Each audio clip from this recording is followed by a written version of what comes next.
दोस्तों, जो लोग यूपी टेट की तैयारी कर रहे हो या फिर जिन लोग का यूपी टेट का पेपर होने वाला है, तो उनके लिए आज का वीडियो बहुत ही ज़्यादा इम्पोर्टेंट होने वाला है, क्योंकि आज हम कंप्लीट करने वाले हैं संपूर्ण सीडीपी का 1000 क्वेश्चन।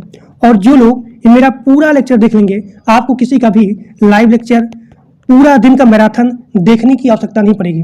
बहुत सारे टीचर हैं जो बेचारे परेशान रहते हैं यूट्यूब से, यानी कि हमारे यूट्यूब पे क्या है, बहुत सारे ऐसे टीचर हैं जो कि लगातार पूरा दिन भर उनका जो है लाइव लेक्चर पूरा मैराथन उनका जो है चलता ही रहता है।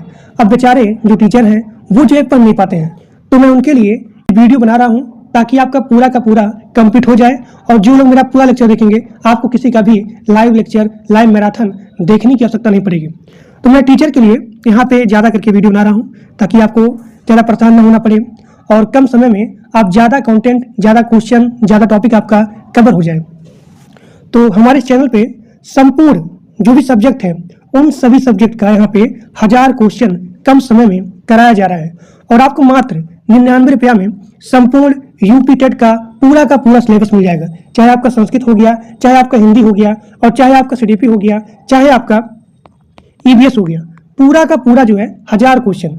इतना अगर आप पढ़ लेते हैं, आपको किसी का भी लाइव लेक्चर लाइव मैराथन, मैं आपको गारंटी देता हूँ, किसी का भी लाइव लेक्चर देखने की आवश्यकता नहीं पड़ेगी। तो आप लोग मेरे पूरे लेक्चर को, यानी कि इस वीडियो को मैक्सिमम शेयर करिए और पूरा वीडियो देखिए विदाउट एनी स्किप। तो मैं यहाँ पे 1000 क्वेश्चन, जितने सारे टॉपिक हैं, जितने सारे सब्जेक्ट हैं, उन सभी सब्जेक्ट का यहाँ पे 1000 क्वेश्चन कराने वाला हूँ। आपका ईवीएस पूरा का पूरा कंप्लीट है। इसी प्रकार से आज हम कंप्लीट करने वाले हैं संपूर्ण सीडीपी का 1000 क्वेश्चन। और आपको पूरा का पूरा नोट्स जो है मात्र 99 रुपया में मिल जाएगा।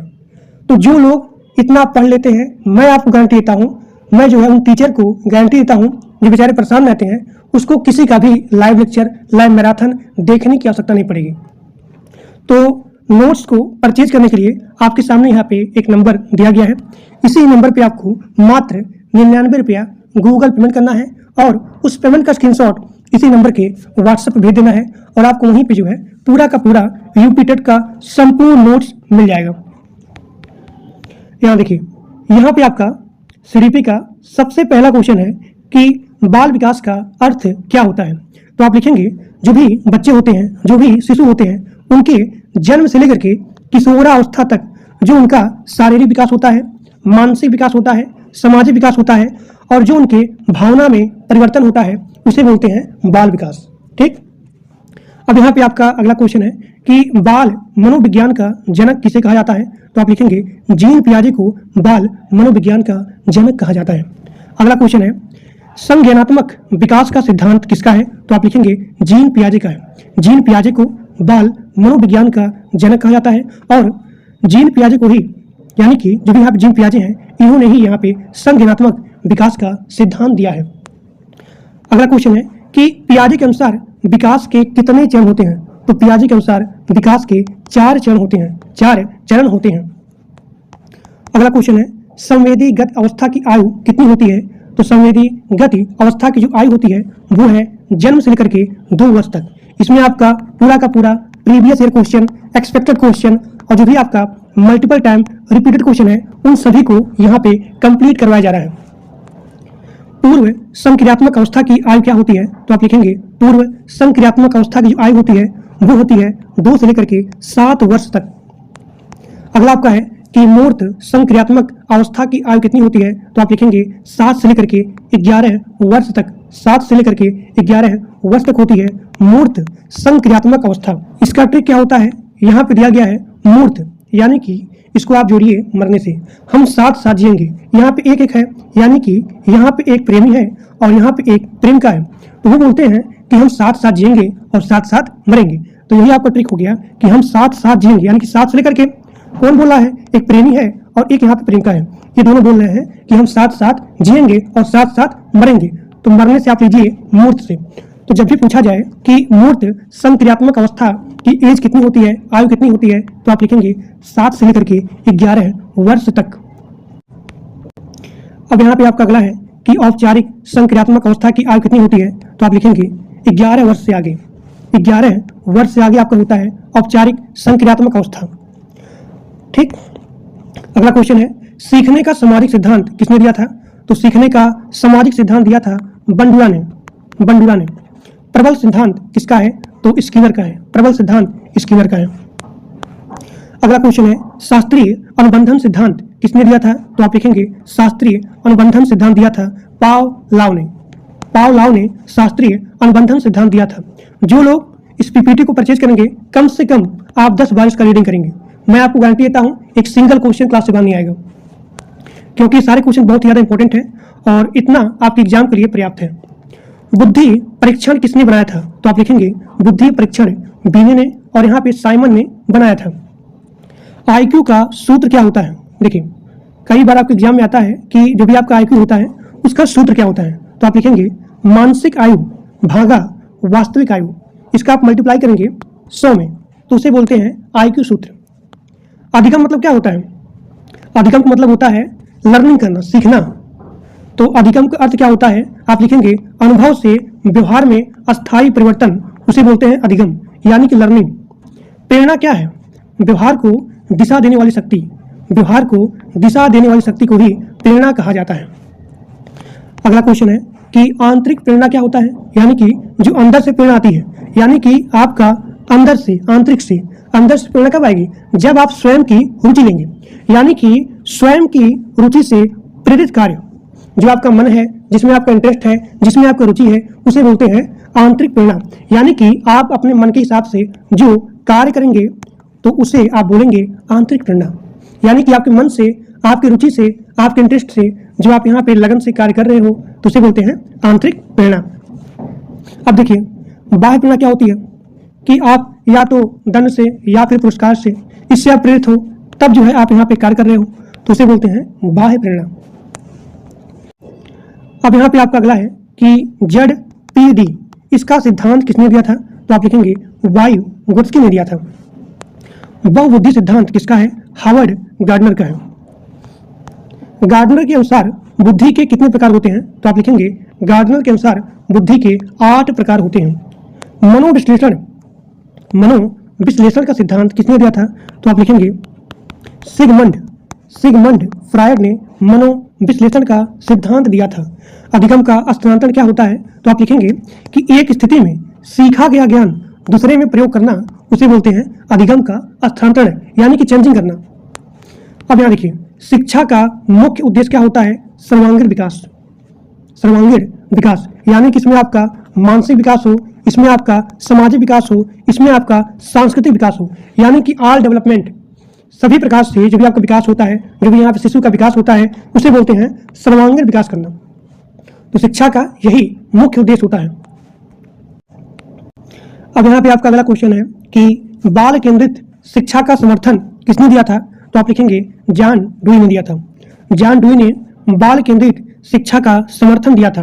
निर्माणवाद सिद्धांत किसका है? तो आप लिखेंगे वाइगोत्स्की का है। निर्माणवाद सिद्धांत किसका है? तो आप लिखेंगे वाइगोत्स्की का है। बहुत इंपॉर्टेंट क्लास आपका चल रहा है और ये सारे क्वेश्चन बहुत इंपॉर्टेंट है। सारे क्वेश्चन प्रीवियस ईयर के हैं, एक्सपेक्टेड क्वेश्चन है, तो आप सभी लोग बिना स्किप किए वीडियो पूरा देखिएगा। अनुशासन का सर्वोत्तम रूप क्या होता है? तो आप लिखेंगे आत्म अनुशासन। बालक का प्रथम शिक्षक कौन होता है? तो आप लिखेंगे माता होती हैं। जो हमारी माँ है, जो हमारी माता है, जो हमारी मम्मी है, वही बालक की सबसे पहली शिक्षक होती हैं।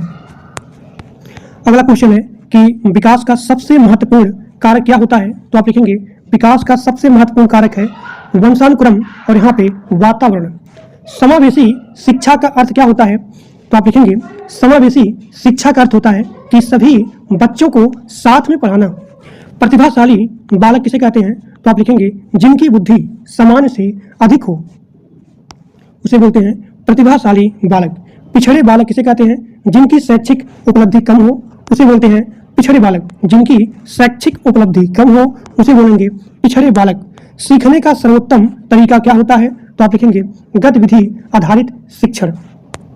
सतत एवं व्यापक मूल्यांकन क्या है? तो आप लिखेंगे जहां पे आपका मूल्यांकन निरंतर हो रहा है, समग्र हो रहा है, उसे बोलेंगे CCE, यानी कि सतत एवं व्यापक मूल्यांकन। अगला क्वेश्चन है सीखने की प्रक्रिया कब समाप्त होती है? तो आप लिखेंगे कभी नहीं। जब तक आप मरेंगे नहीं तब तक आपके सीखने का प्रक्रिया खत्म नहीं होगी। यानी कि लगातार आपके यहाँ पे सीखने की प्रक्रिया चलती रहती है। तो जब भी पूछा जाए कि सीखने की प्रक्रिया कब समाप्त होती है, तो आप लिखेंगे कभी नहीं। सामाजिक विकास किससे प्रभावित होता है, तो आप लिखेंगे परिवार से और यहाँ पे समाज से। परिवार और समाज से सामाजिक विकास प्रभावित होता है। भावनात्मक विकास किससे जुड़ा हुआ है, तो भावनाओं के नियंत्रण से। शिक्षक की भूमिका क्या होती है, मार्गदर्शक देना। अधिगम का उद्देश्य क्या होता है, अधिगम का उद्देश्य क्या होता है, व्यवहार में परिवर्तन। जब आपके सीखने से, देखिए अधिगम मतलब क्या होता है, सीखना, लर्निंग करना। तो जब आपके सीखने से आपके व्यवहार में चेंजिंग आता है तो उसे बोलते हैं अधिगम। तो अधिगम का मतलब क्या होता है, अधिगम का उद्देश्य क्या होता है, व्यवहार में परिवर्तन होना। शिक्षा मनोविज्ञान किसका अध्ययन है, तो आप लिखेंगे सीखने की प्रक्रिया का। अब देखिए बुद्धि का अर्थ क्या होता है, समस्या समाधान की क्षमता, कि आपके सामने जो भी समस्या आती है उस समस्या को आप आसानी से सॉल्व कर सको, तो उसे बोलते हैं बुद्धि। तो बुद्धि का अर्थ होता है कि समस्या समाधान की क्षमता। अब यहाँ पे आपका अगला क्वेश्चन है, सीखने में रुचि का क्या महत्व होता है, तो आप लिखेंगे सीखने को प्रभावी बनाना। यानी कि जिसमें आपका इंटरेस्ट होगा, जिसमें आपकी रुचि होगी, आप उसको बड़ी आसानी से सीखेंगे। यानी कि आपका जो भी सीखने का क्वालिटी है, इंटरेस्ट है, वो यहाँ बढ़ जाएगा। तो जब भी पूछा जाए कि सीखने में रुचि का क्या महत्व होता है, तो आप लिखेंगे सीखने को प्रभावी बनाता है। अधिगम का सिद्धांत किससे जुड़ा हुआ है, तो व्यवहार के परिवर्तन से। अनुकरण क्या होता है, दूसरे के व्यवहार को नकल करना। दूसरे के व्यवहार को नकल करना उसे बोलते हैं अनुकरण। अब यहाँ पे आपका अगला क्वेश्चन है, बालक का विकास किस दिशा में होता है, तो आप लिखेंगे सिर से पैर की ओर। ये क्वेश्चन बहुत ही ज़्यादा इंपॉर्टेंट है और कई बार आपके एग्जाम में आया हुआ है कि बालक का विकास किस दिशा में होता है, तो आप लिखेंगे सिर से पैर की ओर। विकास का सिद्धांत क्या कहता है, तो विकास निरंतर प्रक्रिया है। जो भी आपका डेवलपमेंट है वो यहाँ पे निरंतर प्रक्रिया है। विकास का क्रम कैसा होता है, समान क्रम में। अधिगम का मुख्य साधन क्या है, एक्सपीरियंस यानी कि अनुभव। सामाजिक अधिगम का आधार क्या है, अनुकरण है। प्रेरणा का स्रोत क्या होता है, आवश्यकता होता है। विकास का कौन सा सिद्धांत कहता है कि विकास निरंतर चलता रहता है, तो आप लिखेंगे निरंतर का सिद्धांत, निरंतरता का सिद्धांत।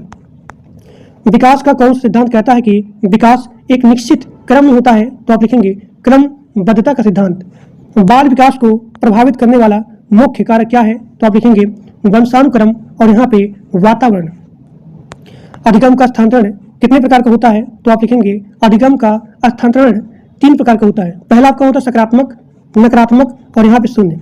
एक बार फिर से बोलता हूँ, अधिगम का स्थानांतरण कितने प्रकार का होता है, तो आप लिखेंगे 3 प्रकार का होता है। पहला आपका होता है सकारात्मक यानी कि पॉजिटिव, दूसरा आपका होता है नकारात्मक यानी कि नेगेटिव, और तीसरा आपका होता है शून्यात्मक यानी कि 0।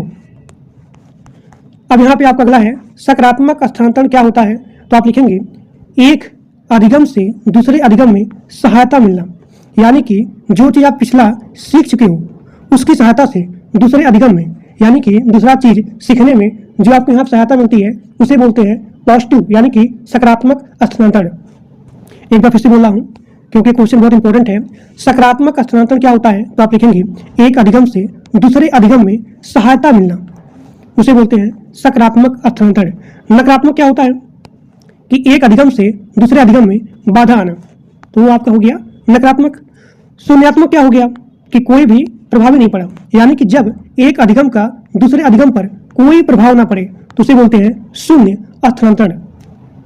अब देखिए बुद्धि का त्रिआयामी सिद्धांत किसने दिया था, this is the very very very very most important, और कई बार क्वेश्चन आपके एग्जाम में आया हुआ है कि बुद्धि का त्रिआयामी सिद्धांत किसने दिया था, तो आपको नोट करना है गिलफोर्ड ने, गिलफोर्ड ने। इस लेक्चर में आपका 1000 क्वेश्चन, 1000 सीडीपी का क्वेश्चन कंप्लीट होने वाला है। जो लोग पूरा लेक्चर देखेंगे आपको किसी का भी मैराथन देखने की आवश्यकता नहीं पड़ेगी, मैं आपको गारंटी देता हूँ। सीखने की तैयारी का सिद्धांत किसका है, तो आप लिखेंगे थॉर्नडाइक का है। प्रभाव का नियम किसने दिया था, तो आप लिखेंगे थॉर्नडाइक ने। अभ्यास का नियम थॉर्नडाइक ने। परिपक्वता का सिद्धांत किससे जुड़ा हुआ है, परिपक्वता का सिद्धांत किससे जुड़ा हुआ है, तो आप लिखेंगे विकास की प्राकृतिक प्रक्रिया से। परिपक्वता किससे संबंधित है, तो आप लिखेंगे जैविक विकास से। सीखने की प्रक्रिया में शिक्षक की क्या भूमिका होती है, तो शिक्षक की भूमिका होती है मार्गदर्शक देना, और यहाँ पे सहायक के रूप में। यानी कि शिक्षक का भूमिका होता है सीखने में, मार्गदर्शक का और यहाँ पे सहायक का। प्रेरणा कितने प्रकार की होती है? तो आप लिखेंगे प्रेरणा 2 प्रकार की होती है। पहला आपका है आंतरिक और दूसरा आपका है बाह्य। जब आपका अंदर से रुचि होता है किसी काम को करने में तो उसे बोलते हैं आंतरिक। जब आप किसी पुरस्कार से या फिर दंड से कार्य को करते हैं तो उसे बोलते हैं बाह्य प्रेरणा। अब देखिए आंतरिक प्रेरणा का उदाहरण क्या है? तो रुचि से यानी कि मन से पढ़ाई करना। जैसे कि अगर आप मेरा लेक्चर मन से देख रहे हैं, अपनी इच्छा से देख रहे हैं, इंटरेस्टिंग से देख रहे हैं तो उसे बोलते हैं आंतरिक प्रेरणा।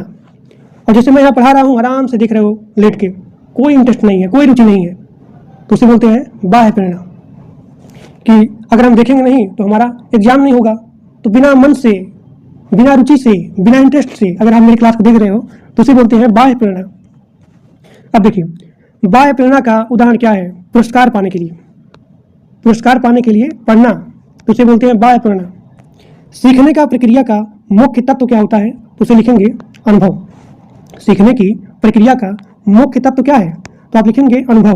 जितना आप सीखेंगे उतना आपको यहाँ पे अनुभव मिलेगा। सामाजिक विकास की शुरुआत कहाँ से होती है? तो आप लिखेंगे सामाजिक विकास की शुरुआत परिवार से होती है, परिवार से होती है। बालक के समाजीकरण का मुख्य माध्यम क्या होता है? तो आप लिखेंगे बालक के समाजीकरण का मुख्य माध्यम परिवार होता है और यहाँ पे विद्यालय होता है। अनुकरण द्वारा सीखने का सिद्धांत किससे जुड़ा हुआ है? तो आप लिखेंगे बंडुरा से। सीखने की गति किन कारकों पर निर्भर करती है? तो आप लिखेंगे सीखने की गति बुद्धि पर, रुचि पर और यहाँ पे प्रेरणा पर डिपेंडेंट करती है। बुद्धि का अर्थ क्या होता है? समस्या का समाधान करना। गार्डनर के अनुसार कौन सी बुद्धि भाषा से संबंधित है? तो आप लिखेंगे भाषिक बुद्धि। गार्डनर के अनुसार कौन सी बुद्धि भाषा से संबंधित है? तो आप लिखेंगे भाषिक बुद्धि। अब देखिए गणितीय क्षमता किस बुद्धि से जुड़ा हुआ है? तो आप लिखेंगे तार्किक गणितीय बुद्धि, तार्किक गणितीय बुद्धि। अब देखिए यहाँ पे आपका अगला क्वेश्चन है संगीत से संबंधित बुद्धि क्या है? तो आप लिखेंगे संगीतात्मक बुद्धि, संगीतात्मक बुद्धि। शरीर के नियंत्रण से जुड़ी बुद्धि क्या है? तो आप लिखेंगे शारीरिक गतिशील बुद्धि। शरीर के नियंत्रण से जुड़ी बुद्धि क्या है? तो आप लिखेंगे शारीरिक गतिशील बुद्धि। अब यहाँ पे आपका अगला क्वेश्चन है प्रकृति से संबंधित बुद्धि क्या है? तो आप लिखेंगे प्राकृतिक बुद्धि, प्राकृतिक बुद्धि। अब यहाँ पे आपका अगला क्वेश्चन है दूसरों को समझने की क्षमता किस बुद्धि से जुड़ी हुई है? तो आप लिखेंगे पारस्परिक बुद्धि। एक बार फिर से बोलता हूँ, दूसरों को समझने की क्षमता किस बुद्धि से जुड़ी हुई है? तो आप लिखेंगे पारस्परिक बुद्धि। स्वयं को समझने की क्षमता किस बुद्धि से जुड़ी हुई है? तो आप लिखेंगे आत्मपरक बुद्धि। अब यहाँ पे आपका अगला क्वेश्चन है सीखने का सबसे प्रभावी माध्यम क्या होता है? तो आप लिखेंगे गतिविधि आधारित शिक्षण। अब यहाँ पे आपका अगला क्वेश्चन है शिक्षा का उद्देश्य क्या होता है? तो आप लिखेंगे व्यक्तित्व का विकास। व्यक्तित्व का विकास शिक्षा का उद्देश्य होता है। मूल्यांकन का मुख्य उद्देश्य क्या होता है? तो छात्र की प्रगति जानना, उसे बोलते हैं मूल्यांकन। यानी कि मूल्यांकन का मुख्य उद्देश्य क्या होता है? तो वो भी छात्र होता है, जो भी यहाँ पे स्टूडेंट है, उसके प्रोग्रेस को जानना कि कितना वो सीख रहा है, कितना पढ़ रहा है, इन सभी के बारे में।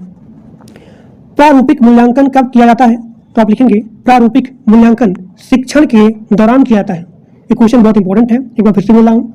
प्रारूपिक मूल्यांकन कब किया जाता है? तो शिक्षण के दौरान यहाँ पे प्रारूपिक मूल्यांकन किया जाता है। मूल्यांकन से संबंधित जितने सारे क्वेश्चन हैं ये बहुत इंपॉर्टेंट है और कई बार आपको एग्जाम पूछा जाता है मूल्यांकन से संबंधित प्रश्न।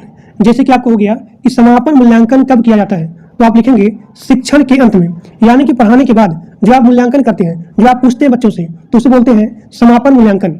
अगर पूछा जाए कि शिक्षण के दौरान जो मूल्यांकन किया जाता है उसे क्या बोलते हैं? तो आप लिखेंगे प्रारूपिक मूल्यांकन। बच्चा यहाँ कितना सीखा है, कितना प्रोग्रेस किया है, तो उसे क्या बोलते हैं? उसे मूल्यांकन बोलते हैं।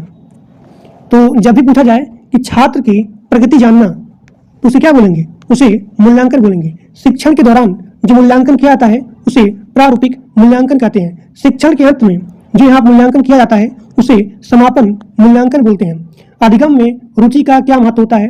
तो अधिगम में यानी कि लर्निंग में अगर आपको यहाँ पे इंटरेस्ट होगा, रुचि होगा, यानी कि जो भी आपका सीखने का प्रोसेस है वो यहाँ पे आसान हो जाएगा, यानी कि सीखने को आसान बनाता है। बालक का विकास किस दिशा में होता है? सिर से पैर की ओर। विकास का सिद्धांत क्या कहता है? तो विकास जो है आपका निरंतर प्रक्रिया है। अधिगम का सर्वोत्तम वातावरण क्या है? तो प्रेरणादायक वातावरण। कक्षा में अनुशासन बनाए रखने का सर्वोत्तम तरीका क्या होता है? आत्म अनुशासन। प्रतिभाशाली बालक का IQ लेवल क्या होता है? तो 1 से मतलब कि 130 से अधिक यहाँ पे अगर IQ लेवल होगा तो उसे बोलेंगे प्रतिभाशाली बालक। अगर यहाँ पे 90 से लेकर के 110 तक अगर यहाँ पे IQ लेवल होगा तो उसे बोलेंगे समान बुद्धि। एक बार फिर से बोला हूँ क्योंकि ये क्वेश्चन बहुत इंपॉर्टेंट है। अगर पूछा जाए कि अगर बच्चे का जो भी IQ लेवल है वो 130 से अधिक है तो उसे क्या बोलेंगे? तो उसे बोलेंगे प्रतिभाशाली बालक। अगर यहाँ पे 90 से लेकर के 110 तक होगा तो उस IQ लेवल बोलेंगे कि यह बच्चा जो है समान बुद्धि का है। अगला क्वेश्चन, बालक का सामाजिक व्यवहार किससे प्रभावित होता है? तो आप लिखेंगे बालक का सामाजिक व्यवहार परिवार से और यहाँ पे समाज से प्रभावित होता है। अधिगम का सबसे बड़ा साधन क्या होता है? एक्सपीरियंस यानी कि अनुभव। अधिगम में पुनर्बलन का सिद्धांत किसने दिया था? तो आप लिखेंगे स्किनर ने। दंड का उपयोग कब करना चाहिए? अंतिम विकल्प के रूप में। अब यहाँ पे आपका अगला क्वेश्चन है, कक्षा में विविधता यानी कि डाइवर्सिटी का क्या अर्थ होता है? तो आप लिखेंगे छात्रों में व्यक्तिगत भिन्नता। व्यक्तिगत भिन्नता का सम्मान क्यों जरूरी है? तो आप लिखेंगे हर बच्चा यहाँ पे अलग अलग होता है, हर बच्चा यहाँ पे एक समान नहीं होता है, हर बच्चा यहाँ पे अलग अलग होता है, यानी कि व्यक्तिगत भिन्नता का इसी प्रकार से यहाँ पे सम्मान किया जाता है। समावेशी शिक्षा का उद्देश्य क्या होता है? तो आप लिखेंगे सभी बच्चों को समान अवसर देना, उसे बोलते हैं समावेशी शिक्षा का मेन पर्पज। सीखने का सबसे महत्वपूर्ण कारक क्या होता है? प्रेरणा होता है। और यहाँ प्रेरणा 2 प्रकार का होता है, पहला आपका होता है आंतरिक और दूसरा आपका होता है बाह्य। अब यहाँ पे आपका अगला क्वेश्चन है, विकास की प्रक्रिया कब शुरू होती है? तो आप लिखेंगे विकास की प्रक्रिया गर्भावस्था से ही यहाँ पे शुरू हो जाता है। बाल विकास में वंशानुक्रम का क्या अर्थ होता है? तो आप लिखेंगे माता पिता से मिलने का गुण। वातावरण का अर्थ क्या होता है? तो लिखेंगे बालक के आसपास का जो भी यहाँ पे सामाजिक होता है और जो भी यहाँ पे भौतिक परिवेश होता है उसे बोलते हैं वातावरण। यानी कि वातावरण का अर्थ होता है कि बालक के आसपास, बालक के चारों तरफ जो भी उसका सामाजिक, यानी कि बालक के अंदर, मान लीजिए बालक है, इसके चारों तरफ जो भी इसके अंदर सामाजिक और यहाँ पे भौतिक परिवेश होता है उसे बोलते हैं वातावरण। ठीक। अब देखिए सीखने का सिद्धांत यानी कि ट्रायल एंड एरर, यहाँ पे ट्रायल और यहाँ पे एरर, ट्रायल एंड एरर सिद्धांत किसने दिया था? तो थार्नडाइक ने दिया था। थार्नडाइक ने दिया था सीखने के सिद्धांत को। थार्नडाइक का सिद्धांत किस पर आधारित है? तो आप लिखेंगे प्रयास करना और यहाँ जो भी त्रुटि आती है उस पर। अधिगम को स्थायी बनाने का सबसे अच्छा तरीका क्या होता है? तो आप लिखेंगे अभ्यास करना। जो चीज आप सीख रहे हो, नहीं सीख पा रहे हो, तो बार बार उस पर अभ्यास करो, प्रैक्टिस करो, तो कोई भी चीज हो आप आसानी से सीख सकते हो। तो वही बोला गया है कि अधिगम को अस्थायी यानी कि परमानेंट बनाने के लिए सबसे अच्छा तरीका क्या होता है? प्रैक्टिस करना, अभ्यास करना। विकास का सिद्धांत कहता है कि विकास किस प्रकार का होता है? तो आप लिखेंगे समान से विशेष की ओर। बालक का बौद्धिक विकास किससे संबंधित होता है? तो आप लिखेंगे सोचने और यहाँ पे समझने की क्षमता से। बालक का बौद्धिक विकास किससे संबंधित होता है? तो आप लिखेंगे सोचने और यहाँ पे समझने की क्षमता से। रचनात्मक का अर्थ क्या होता है? रचनात्मक का अर्थ होता है नई और यहाँ पे मौलिक चीजें बनाना। रचनात्मक को बढ़ाने का सबसे अच्छा तरीका क्या होता है? स्वतंत्र सोच को प्रोत्साहित करना। संवेदी गति अवस्था में बालक कैसे सीखता है? तो आप लिखेंगे इंद्रियों से और यहाँ पे गतिविधियों से।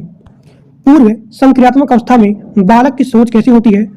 तो आप लिखेंगे पूर्व संक्रियात्मक अवस्था में बालक की सोच होती है प्रतीकात्मक और यहाँ पे कल्पनात्मक। यहाँ देखिए प्रतीकात्मक और यहाँ पे कल्पनात्मक, ये किसमें होता है? पूर्व संक्रियात्मक अवस्था में होता है। अब यहाँ पे आपका अगला क्वेश्चन है, मूर्त संक्रियात्मक अवस्था में बालक क्या सीखता है? तो आप लिखेंगे तार्किक करना और यहाँ पे ठोस वस्तुओं पर सोच करना। औपचारिक संक्रियात्मक अवस्था में बालक क्या कर सकता है? तो आप लिखेंगे अमूर्त सोच। अगला क्वेश्चन है, सीखने का सबसे प्रभावी सिद्धांत क्या माना जाता है? तो आप लिखेंगे क्रियात्मक अधिगम करना। सीखने का सबसे प्रभावी सिद्धांत क्या माना जाता है? क्रियात्मक अधिगम। समाजीकरण का अर्थ क्या होता है? तो आप लिखेंगे समाज के नियम सीखना, उसे बोलते हैं समाजीकरण। यानी कि समाज के नियम को सीखना ही यहाँ पे समाजीकरण कहलाता है। और समाजीकरण का पहला माध्यम क्या होता है? तो आप लिखेंगे परिवार होता है। विद्यालय समाजीकरण में क्या भूमिका होती है? तो आप लिखेंगे सामाजिक मूल्यों का विकास होता है। एक बार फिर से बोलता हूँ, विद्यालय समाजीकरण में क्या भूमिका निभाता है? तो आप लिखेंगे सामाजिक मूल्यों का विकास करना। व्यक्तित्व का अर्थ क्या होता है? तो व्यक्ति के व्यवहार और यहाँ पे गुणों का समूह। तो आपको हो गया व्यक्तित्व का अर्थ। व्यक्तित्व विकास को कौन प्रभावित करता है? परिवार, समाज और यहाँ पे शिक्षा। प्रेरणा का मुख्य स्रोत क्या होता है? तो आप लिखेंगे आवश्यकता होता है। सीखने की प्रक्रिया में रुचि का महत्व होता है, सीखने को आसान बनाना। अधिगम का सिद्धांत किससे जुड़ा हुआ है? तो व्यवहार के परिवर्तन से। जब आप सीखेंगे तभी आपके व्यवहार में परिवर्तन होगा। अनुकरण का अर्थ क्या होता है? दूसरे का नकल करना, उसे बोलते हैं अनुकरण। यहाँ पे आपका अगला क्वेश्चन है, बांडुरा के सिद्धांत का मुख्य तत्व क्या होता है? तो आप लिखेंगे मॉडलिंग। एक बार फिर से बोलता हूँ क्योंकि क्वेश्चन बहुत इंपॉर्टेंट है। बांडुरा के सिद्धांत का मुख्य तत्व क्या होता है? तो आप लिखेंगे मॉडलिंग। सीखने का सबसे अच्छा वातावरण क्या है? तो आप लिखेंगे सहयोगात्मक वातावरण। अनुशासन का सर्वोत्तम प्रकार क्या होता है? तो आप लिखेंगे आत्म अनुशासन। बालक की जिज्ञासा को क्या करना चाहिए? तो जो भी बालक का जिज्ञासा होता है उसको हमेशा प्रोत्साहित करना चाहिए। शिक्षक का मुख्य कार्य क्या होता है? मार्गदर्शक देना। अधिगम में पुनर्बलन का क्या महत्व होता है? तो आप लिखेंगे सीखने को मजबूत बनाता है। सकारात्मक पुनर्बलन क्या होता है? तो आप लिखेंगे अच्छे व्यवहार पर पुरस्कार देना। नकारात्मक क्या होता है? अवांछित स्थिति हटाकर व्यवहार बढ़ाना। दंड का उद्देश्य क्या होता है? गलत व्यवहार को रोकना। कक्षा में विविधता का अर्थ क्या होता है? छात्रों में व्यक्तिगत भिन्नता। व्यक्तिगत भिन्नता का मुख्य कार्य क्या होता है? वंशानुकरण और यहाँ पे वातावरण। कभी कभी यहाँ क्वेश्चन रिपीट हो रहा है, तो रिपीट इसलिए हो रहा है ताकि आपका यहाँ पे रिवीजन भी हो जाए। समावेशी शिक्षा का उद्देश्य क्या होता है? सभी बच्चों को समान शिक्षा देना। प्रतिभाशाली बालकों की पहचान कैसे होता है? तो आप लिखेंगे उच्च बुद्धि से और यहाँ पे रचनात्मक से। अब यहाँ पे आपका अगला क्वेश्चन है, धीमी गति से सीखने वाले बालक को क्या कहा जाता है? तो आप लिखेंगे मंद बुद्धि बालक। मूल्यांकन का मुख्य उद्देश्य क्या होता है? छात्र की प्रगति जानना। प्रारूपिक मूल्यांकन कब किया जाता है? शिक्षण के दौरान किया जाता है। समापन मूल्यांकन शिक्षण के अंत में किया जाता है। शिक्षा का उद्देश्य क्या होता है? सर्वांगीण विकास करना। सीखने की प्रक्रिया में सबसे महत्वपूर्ण तत्व क्या होता है? अनुभव होता है, एक्सपीरियंस होता है। सीखने यानी कि अधिगम का सबसे प्रभावी तरीका क्या होता है? तो आप लिखेंगे गतिविधि आधारित शिक्षण करना। बालक की रचनात्मक कैसे बढ़ाई जा सकती है? तो आप लिखेंगे उसको फ्री होकर के सोचने दें, यानी कि स्वतंत्र सोच से बालक की रचनात्मक को बढ़ाया जा सकता है। बालक का भावनात्मक विकास किससे जुड़ा हुआ है? तो उसके भावना के नियंत्रण से। बालक का सामाजिक विकास किससे जुड़ा हुआ है? समाज के साथ संबंध। ठीक। सीखने की प्रक्रिया कब तक चलती रहती है? जीवन भर। जब तक आप मरेंगे नहीं तब तक यहाँ पे सीखने का प्रोसेस, सीखने की प्रक्रिया यहाँ पे चलती रहती है। अधिगम का मुख्य साधन क्या होता है? तो अधिगम का मुख्य साधन होता है एक्सपीरियंस यानी कि अनुभव। शिक्षण का आदर्श गुण क्या होता है? धैर्य होता है और यहाँ पे सहानुभूति होता है। विकास और बुद्धि में क्या अंतर होता है? तो आप लिखेंगे वृद्धि शारीरिक परिवर्तन होता है, जबकि विकास का मतलब होता है समग्र परिवर्तन। विकास किस प्रकार की प्रक्रिया होती है? तो आप लिखेंगे विकास निरंतर प्रक्रिया होती है। विकास का सिद्धांत जो यहाँ पे दिया गया है सिर से पैर की ओर, तो इसे कौन सा सिद्धांत बोलते हैं? तो आप लिखेंगे सेफेलो कार्डल सिद्धांत। विकास का सिद्धांत केंद्र से बाहर की ओर क्या कहलाता है? तो आप लिखेंगे प्रैक्सिमो डिस्टल सिद्धांत। अब यहाँ पे आपका अगला क्वेश्चन है, परिपक्वता का सिद्धांत किससे संबंधित है? तो आप लिखेंगे जैविक विकास से। परिपक्वता का सिद्धांत किससे संबंधित है? तो आप लिखेंगे जैविक विकास से। सीखने की तैयारी का सिद्धांत किसने दिया था? तो आप लिखेंगे थॉर्नडाइक ने। प्रभाव का नियम किससे संबंधित है? तो आप लिखेंगे थॉर्नडाइक के अधिगम सिद्धांत से। स्किनर के सिद्धांत को कहा जाता है क्रियात्मक अनुबंधन सिद्धांत। सीखने के सिद्धांत को कहा जाता है क्रियात्मक अनुबंधन सिद्धांत। पावलोव के सिद्धांत को कहा जाता है शास्त्रीय अनुबंधन सिद्धांत। शास्त्रीय अनुबंधन सिद्धांत। अधिगम का सबसे महत्वपूर्ण तत्व क्या होता है? अनुभव होता है। सामाजिकरण की प्रक्रिया कब शुरू होती है? जन्म से। जन्म से ही सामाजिकरण की प्रक्रिया यहाँ पे स्टार्ट हो जाता है, प्रारंभ हो जाता है।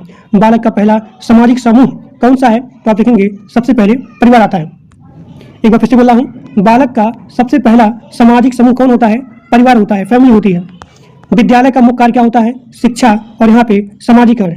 व्यक्तित्व विकास को सबसे अधिक कौन प्रभावित करता है? तो आप लिखेंगे परिवार करता है। बुद्धि का मापन किससे किया जाता है? तो बुद्धि परीक्षण से किया जाता है। अगर आपका IQ लेवल 90 से 110 तक है तो उसे बोलेंगे समान स्तर का IQ लेवल। प्रतिभाशाली बालक का IQ लेवल होता है 130 से अधिक होता है। अगर आपका IQ लेवल 70 से कम है यानी कि आप यहाँ पे मंद बुद्धि के बालक हैं। रचनात्मक का विकास कैसे किया जाता है? तो आप लिखेंगे स्वतंत्र सोच को अगर आप यहाँ पे बढ़ावा देंगे तभी यहाँ पे रचनात्मक का विकास होगा। प्रेरणा का मुख्य उद्देश्य क्या होता है? सीखने के लिए प्रेरित करना। सीखने के लिए प्रेरित करना, तो यही प्रेरणा का मुख्य उद्देश्य होता है। अधिगम का सबसे प्रभावी माध्यम क्या है? तो अधिगम का सबसे प्रभावी माध्यम होता है गतिविधि आधारित शिक्षण करना। बाल केंद्रित शिक्षा किसने दी थी? तो आप लिखेंगे जॉन डुई ने बाल केंद्रित शिक्षा दी थी। और ये क्वेश्चन बहुत इंपॉर्टेंट है, एक बार फिर से बोल रहा हूँ कि बाल केंद्रित शिक्षा किसने दिया था? तो आप लिखेंगे जॉन डुई ने। करके सीखने का सिद्धांत किससे जुड़ा हुआ है? तो जॉन डुई से ही जुड़ा हुआ है। अब यहाँ पे आपका अगला क्वेश्चन है कि ZPD यानी कि निकटस्थ विकास क्षेत्र, इसका सिद्धांत किसका है? तो आप लिखेंगे ZPD का सिद्धांत है वाइगोत्स्की का। वाइगोत्स्की का। स्कैफोल्डिंग किस सिद्धांत से जुड़ा हुआ है? तो आप लिखेंगे वाइगोत्स्की से। अब यहाँ पे आपका अगला क्वेश्चन है बहुबुद्धि सिद्धांत किसने दिया था? तो आप लिखेंगे हार्वर्ड गार्डनर ने। भाषिक बुद्धि किससे संबंधित है? तो भाषा से और यहाँ पे शब्दों से। तार्किक गणितीय बुद्धि किससे संबंधित है? तो आप लिखेंगे तर्क से और यहाँ पे गणित से। संगीतात्मक बुद्धि किससे संबंधित है? तो संगीत से और यहाँ पे ध्वनि से। संगीत से ध्वनि से। शारीरिक गतिशील बुद्धि किससे संबंधित है? तो शरीर से, मतलब कि यहाँ पे शरीर के गतिविधियों से। एक बार फिर से बोल रहा हूँ कि शारीरिक गतिशील बुद्धि किससे संबंधित है? तो आप लिखेंगे शरीर के गतिविधियों से। सभी लोग प्लीज बोर मत होइएगा क्योंकि क्लास आपका बहुत इंपॉर्टेंट है और बहुत सारे टीचर दिन भर आपका मैराथन करते हैं। बस आपको केवल यही क्लास देखना है, आपका पूरा का पूरा CDP कंप्लीट हो जाएगा। इससे बाहर, इससे एक्स्ट्रा चीज़ें आपको पढ़ने की रिक्वायरमेंट नहीं है। इतना आपके एग्जाम के लिए इनफ है। बस आप PPT को कम से कम 10 बार 15 बार रीड करिएगा and that's are enough for your exam. और एक सिंगल क्वेश्चन क्लास से बाहर नहीं आएगा क्योंकि सारे टॉपिक आपका इसी 1000 क्वेश्चन में कंप्लीट हो जा रहे हैं। और जिन लोग को नोट चाहिए तो मात्र 99 रुपये में इसका संपूर्ण नोट्स मिल जाएगा। और आपको इस नोट्स को परचेज करने के लिए 630 73 22 789 पर गूगल पेमेंट करना है और उस पेमेंट का स्क्रीनशॉट इसी नंबर के व्हाट्सएप भेज देना है और आपको वहीं पे संपूर्ण नोट्स मिल जाएगा। अब यहाँ पे आपका अगला क्वेश्चन है प्राकृतिक बुद्धि किससे संबंधित है? तो आप लिखेंगे प्रकृति से। पारस्परिक बुद्धि किससे संबंधित है? तो दूसरे के समझने से। दूसरों के समझने से यहाँ पे पारस्परिक बुद्धि संबंधित है। आत्मपरक बुद्धि किससे संबंधित है? तो आप लिखेंगे स्वयं के समझने से। मूल्यांकन का मुख्य उद्देश्य होता है छात्र के प्रगति को जानना। प्रारूपिक मूल्यांकन कब किया जाता है? शिक्षण के दौरान। अब यहाँ पे आपका अगला क्वेश्चन है कि समापन मूल्यांकन कब किया जाता है? तो शिक्षण के अंत में यहाँ पे समापन मूल्यांकन किया जाता है। CCE इसका जो है फुल फॉर्म क्या होता है? तो आप लिखेंगे C का मतलब कॉन्टिन्यूअस, इस C का मतलब होता है कंप्रीहेंसिव और E का मतलब होता है इवोल्यूशन यानी कि मूल्यांकन करना। व्यक्तिगत भिन्नता का अर्थ क्या होता है? तो आप लिखेंगे प्रत्येक बालक का अलग होना। कक्षा में विविधता क्यों होती है? तो आप लिखेंगे व्यक्तिगत भिन्नताओं के कारण। समावेशी शिक्षा का उद्देश्य क्या होता है? सभी बच्चों को समान शिक्षा देना, उसे बोलते हैं समावेशी शिक्षा। अगला क्वेश्चन है विशेष आवश्यकता वाले बच्चों को क्या कहा जाता है? तो उसे बोलेंगे दिव्यांग बच्चे। शिक्षक का मुख्य कार्य क्या होता है? मार्गदर्शन देना। अधिगम में पुनर्बलन का महत्व क्या होता है? सीखने को मजबूत बनाना। सकारात्मक पुनर्बलन का अर्थ क्या होता है?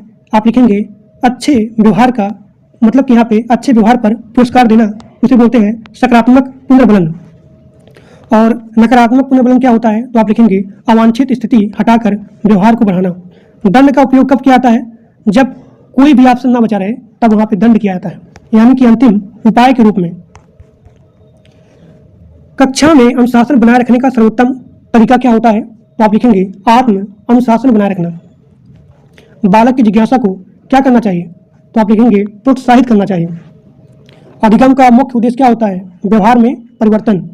शिक्षा का अंतिम उद्देश्य क्या होता है? बालक का सर्वांगीण विकास करना। अब यहाँ पे आपका अगला क्वेश्चन है कि विकास की प्रक्रिया किस प्रकार की होती है? तो आप लिखेंगे विकास की प्रक्रिया निरंतर होती है और यहाँ पे क्रमिक होती है, यानी कि क्रमिक और यहाँ पे निरंतर प्रक्रिया होती है, उसे बोलते हैं विकास की प्रक्रिया। बालक का मानसिक विकास किससे संबंधित है? तो आप लिखेंगे सोचने और यहाँ पे समझने की क्षमता पर। सीखने का सबसे अच्छा वातावरण क्या होता है? तो आप लिखेंगे प्रेरणादायक और यहाँ पे सहयोगात्मक वातावरण। बालक की जिज्ञासा को शिक्षक को क्या करना चाहिए? तो आप लिखेंगे उसको प्रोत्साहित करना चाहिए। अधिगम का उद्देश्य क्या होता है? व्यवहार में परिवर्तन लाना। बुद्धि का द्विकारक सिद्धांत किसने दिया था? तो आप लिखेंगे बुद्धि का द्विकारक सिद्धांत दिया था स्पीयरमैन ने। स्पीयरमैन के सिद्धांत में जो जी होता है, तो इस जी का अर्थ क्या होता है? सामान्य बुद्धि, यानी कि जनरल बुद्धि। स्पीयरमैन के सिद्धांत में यश का मतलब क्या होता है? तो आप लिखेंगे विशिष्ट बुद्धि, यानी कि स्पेशल। सीखने की प्रक्रिया में पुनर्बलन का महत्व क्या होता है? सीखने को मजबूत बनाना।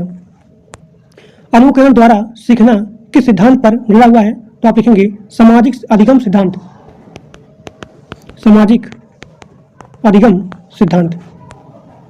और सामाजिक अधिगम सिद्धांत किसका है? तो आप लिखेंगे बंडुरा का है।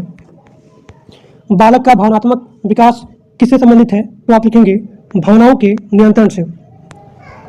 बालक का सामाजिक विकास किससे प्रभावित होता है? तो आप लिखेंगे परिवार से और यहाँ पे समाज से।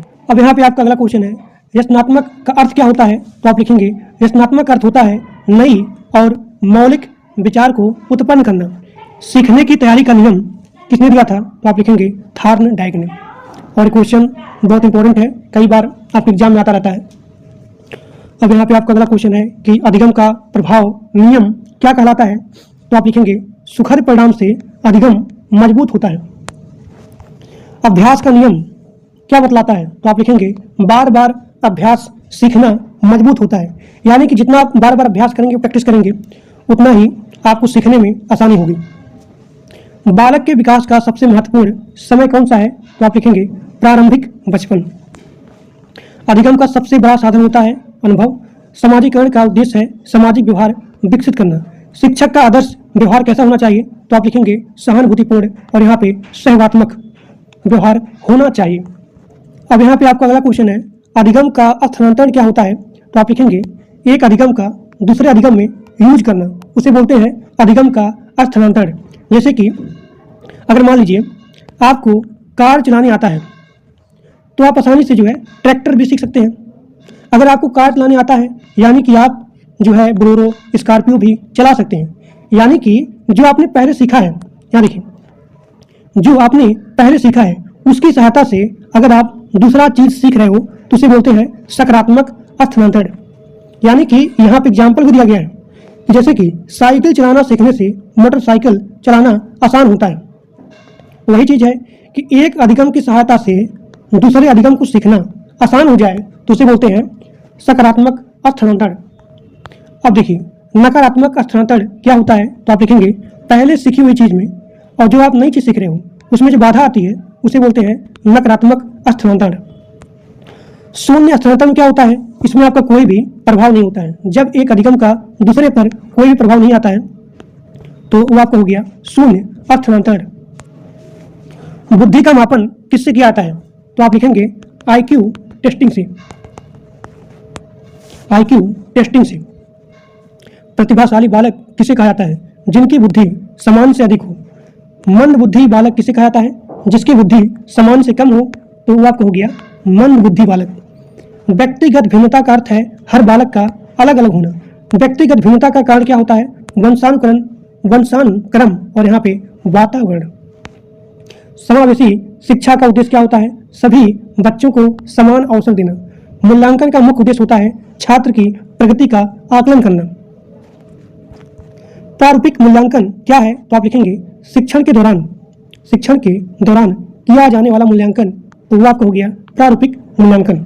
अब शिक्षण के अंत में अगर आप मूल्यांकन करते हैं तो आपका हो गया समापन मूल्यांकन। कक्षा में अनुशासन का सर्वोत्तम तरीका क्या होता है? आत्म अनुशासन करना। प्रेरणा का मुख्य स्रोत क्या होता है? तो आप लिखेंगे आवश्यकता होता है। आंतरिक प्रेरणा का उदाहरण है रुचि से पढ़ना। बाह्य प्रेरणा क्या होता है? अगर आप पुरस्कार के लिए पढ़ रहे हो तो आपका हो गया बाह्य प्रेरणा, या फिर अगर आप दंड के डर से पढ़ रहे हो कि कहीं आप मार न खा जाओ, कहीं आप दंडित ना हो जाओ, तो आपका हो गया बाह्य प्रेरणा। जैसे कि अगर आपकी मम्मी, अगर आपके पापा झटहा उठाएं और मारने लगें, तो वो चीज़ आपके मन में एक बैठ के डर कि अगर हम नहीं पढ़ेंगे तो पापा हमको उठा उठा के पटकेंगे, डंडा से मारेंगे, तो आपको हो गया बाह्य प्रेरणा। ठीक है, यानी कि पुरस्कार के लिए या फिर दंड के भय से पढ़ना। अब यहाँ पे आपका अगला क्वेश्चन है, बालक की रुचि बढ़ाने के लिए क्या करना चाहिए? तो आप लिखेंगे रोचक गतिविधियां करानी चाहिए। अधिगम को स्थायी बनाने का सबसे अच्छा तरीका क्या होता है? तो आप लिखेंगे अभ्यास करना और यहाँ पे पुनरावृत्ति करना। बालक की रचनात्मक कैसे बढ़ाई जा सकती है? तो आप लिखेंगे स्वतंत्र विचार को प्रोत्साहित करके। सीखने का सबसे प्रभावी तरीका क्या होता है? तो आप लिखेंगे करके सीखना। शिक्षा का मुख्य उद्देश्य होता है सर्वांगीण विकास करना। शिक्षक की भूमिका क्या होती है? मार्गदर्शक देना और यहाँ पे सहायक होना। बालक की जिज्ञासा को उत्साहित करना चाहिए। अधिगम का मुख्य तत्व अनुभव होता है। बालक का विकास सिर से पैर की ओर होता है। विकास का क्रम समान और यहाँ पर क्रमबद्ध होता है। तो विकास का क्रम कैसा होता है? समान होता है और यहाँ पे क्रमबद्ध होता है। सीखने की प्रक्रिया कब समाप्त होती है? कभी नहीं। शिक्षा का अंतिम लक्ष्य होता है व्यक्तित्व का विकास करना। एक अच्छे शिक्षक का सबसे महत्वपूर्ण गुण होता है धैर्य और यहाँ पे सहानुभूति। विकास का कौन सिद्धांत कहता है कि विकास समान से विशेष की ओर होता है? विकास का कौन सा सिद्धांत कहता है कि विकास समान से विशेष की ओर होता है? तो आप लिखेंगे उसे बोलते हैं समान से विशेष का सिद्धांत। बालक का विकास किन मुख्य क्षेत्रों पर होता है? तो आप लिखेंगे कि मैंने बताया था कि बालक का सर्वांगीण विकास। तो सर्वांगीण विकास का मतलब होता है कि बालक का शारीरिक विकास होना, बालक का मानसिक विकास होना, बालक का सामाजिक विकास होना और बालक का भावनात्मक विकास होना। तो अगर पूछा जाए कि शिक्षण का या फिर शिक्षा का मुख्य उद्देश्य क्या होता है, तो बालक का सर्वांगीण विकास करना। तो सर्वांगीण विकास में आता है शारीरिक विकास, मानसिक विकास, सामाजिक विकास और यहाँ पे भावनात्मक विकास। अब देखिए अधिगम मतलब कि लर्निंग। तो अधिगम का अर्थ क्या होता है? अनुभव के कारण व्यवहार में अस्थायी परिवर्तन आना। तो वो आपको हो गया अधिगम। सीखने की प्रक्रिया को सबसे अधिक कौन प्रभावित करता है? प्रेरणा होता है। और प्रेरणा जो है दो टाइप का होता है। पहला आपका होता है आंतरिक और दूसरा आपका होता है बाह्य। अब यहाँ पे आपका अगला क्वेश्चन है, बालक के व्यक्तित्व निर्माण में सबसे बड़ा योगदान किसका होता है? तो आप लिखेंगे परिवार का होता है। सीखने की प्रक्रिया में रुचि का क्या महत्व होता है? तो सीखने को प्रभावी बनाता है। बुद्धि के त्रिआयामी सिद्धांत का प्रतिपादन गिलफोर्ड ने दिया था। अधिगम में पुनर्बलन का सिद्धांत किससे संबंधित है? तो आप लिखेंगे स्किनर से संबंधित है। आप लोग यहाँ पे देख रहे हैं कि एक क्वेश्चन या फिर मल्टीपल क्वेश्चन यहाँ पे रिपीट हो रहे हैं, तो मैं इसी प्रकार से यहाँ पे तैयार किया हूँ ताकि आपको यहाँ पे रिवीजन भी हो जाए। कक्षा में अनुशासन बनाए रखने का सर्वोत्तम तरीका क्या होता है? आत्म अनुशासन बनाए रखना। बालक के सामाजिक विकास का मुख्य आधार क्या होता है? समाजीकरण होता है। समाजीकरण का अर्थ क्या होता है? समाज के नियमों का और समाज के मूल्यों को सीखना। अब देखिए मैं कितने अच्छे तरीके से यहाँ पे इस क्वेश्चन को बनाया हूँ कि बालक के सामाजिक का मुख्य आधार क्या होता है? समाजीकरण। अब जो लोग पूछेंगे कि समाजीकरण क्या होता है, तो आप लिखेंगे समाज के नियमों को और समाज के मूल्यों को सीखना। नियम को और मूल्यों को सीखना उसे बोलते हैं समाजीकरण। बालक का पहला सामाजिक वातावरण क्या होता है? तो आप लिखेंगे परिवार होता है। विद्यालय समाजीकरण में क्या भूमिका निभाता है? सामाजिक मूल्यों का विकास करना। प्रेरणा जो है दो प्रकार का होता है। पहला आपका हो गया आंतरिक और दूसरा आपका हो गया बाह्य। अधिगम को अस्थायी बनाने के लिए सबसे अच्छा तरीका है कि आप अभ्यास करिए और पुनरावृत्ति करिए। अधिगम का सबसे महत्वपूर्ण साधन क्या होता है? तो आप लिखेंगे अनुभव होता है। रचनात्मक का मुख्य गुण क्या होता है? मौलिकता होता है। बालक में जिज्ञासा का क्या महत्व होता है? तो आप लिखेंगे ज्ञान प्राप्ति की इच्छा को बढ़ाना। और जिन लोगों को नोट्स चाहिए, जो लोग यहाँ पे कमेंट कर रहे हैं, तो मात्र आपको 99 रुपया में इसका पूरा नोट्स यानी कि कंप्लीट सब्जेक्ट का नोट्स आपको मिल जाएगा। तो मात्र आपको 99 रुपया इस नंबर पर, यहाँ देखिए 630 73 22 789, इसी पर आपको मात्र 99 रुपया गूगल पेमेंट करना है और उस पेमेंट का स्क्रीनशॉट इसी नंबर के व्हाट्सएप पर भेज देना है और आप जो नोट्स मांगेंगे यानी कि संपूर्ण आपको यहाँ पर नोट्स मिल जाएगा मात्र 99 रुपया में। बालक में जिज्ञासा का क्या महत्व होता है? ज्ञान प्राप्ति की इच्छा को बढ़ाना। शिक्षक का मुख्य कार्य क्या होता है? मार्गदर्शक देना। मार्गदर्शक देना। बालक की रुचि कैसे बढ़ाई जा सकती है? तो रोचक गतिविधियों द्वारा। अधिगम का स्थानांतरण क्या होता है? तो आप लिखेंगे एक सीखी हुई चीज के द्वारा, यानी कि एक अधिगम की सहायता से दूसरे चीज को सीखना, दूसरे चीज में प्रयोग करना, तो वो आपका हो गया अधिगम। और इसी प्रकार से आपको हो गया सकारात्मक, यानी कि एक अधिगम की सहायता से दूसरे अधिगम को सीखने में कोई प्रॉब्लम ना आए, आप आसानी से सीख जाओ, तो आपका हो गया सकारात्मक स्थानांतरण। अगर यहाँ पे बाधा आता है तो आपका हो गया नकारात्मक स्थानांतरण। शून्य स्थानांतरण क्या होता है? कि यहाँ पे कोई भी प्रभाव नहीं पड़ता है, क्योंकि अब ये जो है सकारात्मक हो गया, नकारात्मक हो गया, बार बार नहीं बोलूंगा, मैं आपको पहले बता दिया। व्यक्तिगत भिन्नता का अर्थ क्या होता है? तो आप लिखेंगे प्रत्येक बालक का अलग होना। व्यक्तिगत भिन्नता के कारण क्या है? तो आप लिखेंगे वंशानुक्रम और यहाँ पे वातावरण। समावेशी शिक्षा का उद्देश्य क्या होता है? सभी बच्चों को समान शिक्षा देना। प्रतिभाशाली बालक किसे कहते हैं? जिसकी बुद्धि समान से अधिक होती है उसे बोलेंगे प्रतिभाशाली बालक। जिसकी बुद्धि समान से कम होती है उसे बोलेंगे मंद बुद्धि के बालक। मूल्यांकन का उद्देश्य क्या होता है? छात्र के प्रगति का आकलन करना। और अगर शिक्षण के दौरान यहाँ पे मूल्यांकन किया जाए तो उसे बोलते हैं प्रारूपिक मूल्यांकन। अब देखिए शिक्षण के अंत में जो भी आप मूल्यांकन होता है उसे बोलते हैं समापन मूल्यांकन। CCE, या देखिए CCE कई बार क्वेश्चन आया हुआ है कि CCE का फुल फॉर्म क्या होता है? तो आप लिखेंगे कंटिन्यूअस कॉम्प्रिहेंसिव इवैल्यूएशन। बालक का भावनात्मक विकास किससे संबंधित है? तो आप लिखेंगे भावनाओं के नियंत्रण से। बालक का सामाजिक विकास किससे संबंधित है? तो आप लिखेंगे समाज के साथ संबंध से। बालक का मानसिक विकास किससे संबंधित है? तो आप लिखेंगे सोचने और यहाँ पे समझने की क्षमता से। सीखने का सबसे प्रभावी तरीका क्या होता है? करके सीखना। शिक्षा का उद्देश्य क्या होता है? व्यक्तित्व विकास, यानी कि सर्वांगीण विकास करना। अधिगम का मुख्य तत्व क्या होता है? एक्सपीरियंस होता है, यानी कि अनुभव होता है। शिक्षक का आदर्श गुण क्या होता है? तो आप लिखेंगे धैर्य होता है और यहाँ पे सहानुभूति होता है। बालक की रचनात्मक कैसे बढ़ाई जा सकती है? स्वतंत्र सोच को प्रोत्साहन देना। बालक की जिज्ञासा को प्रोत्साहित करना चाहिए। अधिगम का मुख्य उद्देश्य होता है व्यवहार में परिवर्तन लाना। सीखने की प्रक्रिया जीवन भर चलती रहती है। शिक्षा का अंतिम लक्ष्य होता है सर्वांगीण विकास करना। एक अच्छे शिक्षक की विशेषता क्या होती है? सहानुभूति होती है। बालक का विकास किस दिशा में होता है? सिर से पैर की ओर होता है। विकास का क्रम होता है समान और यहाँ पे क्रमबद्ध। सीखने का सबसे महत्वपूर्ण कारक क्या होता है? प्रेरणा होता है। और शिक्षा का मुख्य उद्देश्य होता है सर्वांगीण विकास करना। बाल विकास का सबसे महत्वपूर्ण सिद्धांत क्या होता है? तो आप लिखेंगे विकास निरंतर और यहाँ पे क्रमबद्ध होता है। बाल विकास किससे प्रभावित है? वंशानुक्रम और यहाँ पे वातावरण से। बालक की सीखने की क्षमता प्रभावित करती है बुद्धि को, रुचि को और यहाँ पे प्रेरणा को। अधिगम का सबसे महत्वपूर्ण आधार होता है अनुभव। बालक के विकास की गति कैसी होती है? तो अलग अलग होती है। सीखने की प्रक्रिया में शिक्षक की भूमिका क्या होती है? मार्गदर्शक देना और यहाँ पे सहायक करना। अधिगम को अस्थायी बनाने का सबसे अच्छा तरीका होता है कि आप बार बार अभ्यास करिए, प्रैक्टिस करिए। बालक की रचनात्मक का मुख्य गुण क्या होता है? तो आप लिखेंगे मौलिकता होता है।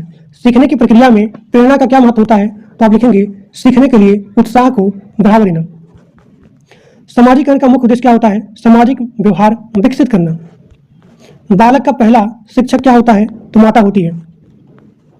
बालक का पहला विद्यालय क्या होता है? परिवार होता है। बालक का सामाजिक विकास किससे होता है? समाज से होता है और परिवार से होता है। बुद्धि का अर्थ होता है कि आप कितना भी कठिन समस्या हो उसको आसान से सॉल्व कर लो, यानी कि समस्या समाधान की क्षमता को ही बुद्धि कहा जाता है। बुद्धि परीक्षण का मुख्य उद्देश्य होता है बुद्धि को मापन। यानी कि बुद्धि को मापना। जिसका IQ लेवल 130 से अधिक होता है उसे बोलते हैं प्रतिभाशाली बालक। जिसका IQ लेवल 90 से 110 होता है उसे बोलते हैं समान बुद्धि। अधिगम का स्थानांतरण क्या होता है? एक सीख का दूसरे स्थिति में यूज करना। सकारात्मक क्या होता है कि पहले सीखी हुई ज्ञान को दूसरे चीज में सहायक हो। तो आपको हो गया सकारात्मक स्थानांतरण। जैसे कि अगर आपको कार चलाने आता है तो आप बड़ी आसानी से स्कॉर्पियो ट्रैक्टर भी चला सकते हैं।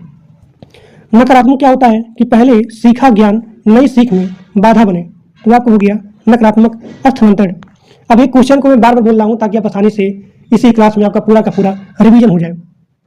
और अगर आप पूरे पीपीटी को रीड करेंगे 10 बार 15 बार तो आपको पूरा सीडीपी आसानी से याद हो जाएगा, समझ में आ जाएगा। इसका जो भी बेसिक कॉन्सेप्ट है, जितने सारे क्वेश्चन हैं, आप उन सभी क्वेश्चन को आसानी से सॉल्व कर सकते हो। व्यक्तिगत भिन्नता का क्या अर्थ होता है? तो आप लिखेंगे हर बालक का अलग होता है। व्यक्तिगत भिन्नता का मुख्य कारण क्या होता है? तो आप लिखेंगे वंशानुक्रम और यहाँ पे वातावरण। समावेशी शिक्षा का अर्थ होता है कि सभी बच्चों को साथ में पढ़ाना। समावेशी शिक्षा का उद्देश्य होता है समान अवसर देना। मूल्यांकन का उद्देश्य होता है छात्र की प्रगति का आकलन करना। प्रारूपिक मूल्यांकन क्या होता है कि अगर आप शिक्षण के दौरान मूल्यांकन कर रहे हैं तो उसे बोलेंगे प्रारूपिक मूल्यांकन। शिक्षण के अंत में किया गया मूल्यांकन उसे बोलते हैं समापन मूल्यांकन। CCE का अर्थ होता है कंटिन्यूअस कॉम्प्रिहेंसिव इवैल्यूएशन। आप सभी लोग इस कमेंट बॉक्स में कमेंट करेंगे बिना देखे CCE का फुल फॉर्म क्या होता है, और कमेंट करके बताइए जो लोग यहाँ पे लाइव देख रहे हैं कि समावेशी मूल्यांकन क्या होता है। बालक का भावनात्मक विकास किससे संबंधित है? तो आप लिखेंगे भावनाओं के नियंत्रण से। बालक का मानसिक विकास किससे संबंधित है? तो आप लिखेंगे सोचने और यहाँ पे समझने से। सीखने का सबसे अच्छा तरीका क्या होता है? करके सीखना। शिक्षा का मुख्य उद्देश्य होता है सर्वांगीण विकास। अधिगम का मुख्य तत्व होता है अनुभव। शिक्षा का मुख्य गुण क्या होना चाहिए? धैर्य होना चाहिए। बालक की जिज्ञासा को प्रोत्साहित करना चाहिए। बालक की रचनात्मक को कैसे बढ़ाया जा सकता है? तो स्वतंत्र सोच से बालक की रचनात्मक को बढ़ाया जा सकता है। अधिगम का उद्देश्य क्या होता है? व्यवहार में परिवर्तन लाना। बालक का विकास किस दिशा में होता है? सिर से पैर की ओर होता है। विकास का क्रम कैसा होता है? क्रमबद्ध होता है। सीखने की प्रक्रिया कभी भी समाप्त नहीं होती है। शिक्षा का अंतिम लक्ष्य होता है व्यक्तित्व विकास करना। बालक की रुचि का बढ़ाने का तरीका है रोचक गतिविधियां। शिक्षक को कैसा वातावरण बनाना चाहिए? तो आप लिखेंगे शिक्षक को प्रेरणादायक वातावरण बनाना चाहिए। अधिगम को प्रभावी बनाने का सबसे अच्छा तरीका क्या होता है? तो आप लिखेंगे गतिविधि आधारित शिक्षण करना। अब यहाँ पे आपका अगला क्वेश्चन है कि बालक की सीखने की गति किस पर निर्भर होती है? तो आप लिखेंगे बुद्धि और यहाँ पे प्रेरणा पर। अगला क्वेश्चन आपका है कि अधिगम का सबसे बड़ा साधन क्या होता है? तो आप लिखेंगे अनुभव होता है। बालक का सामाजिक व्यवहार किससे प्रभावित होता है? तो आप लिखेंगे परिवार से और यहाँ पे समाज से। कक्षा में अनुशासन का सर्वोत्तम तरीका होता है आत्म अनुशासन। बालक की सीखने की क्षमता कैसे बढ़ती है? तो आप लिखेंगे अभ्यास से और प्रेरणा से। एक अच्छे शिक्षक की सबसे बड़ी विशेषता होती है सहानुभूति। बाल विकास का अध्ययन क्यों किया जाता है? ताकि बालक के व्यवहार और विकास को समझा जा सके। बालक के विकास का मुख्य आधार होता है वंशानुक्रम और वातावरण। सीखने का अर्थ होता है कि उसके व्यवहार में अस्थायी परिवर्तन आना। यानी कि अगर आप सीख रहे हो तो आपको यहाँ पे अनुभव मिलेगा, और जब आपको यहाँ पे अनुभव मिलेगा तो आपके व्यवहार में अस्थायी परिवर्तन होगा। यहाँ देखिए, अगर आप सीख रहे हो, सीखने का मतलब अधिगम करना।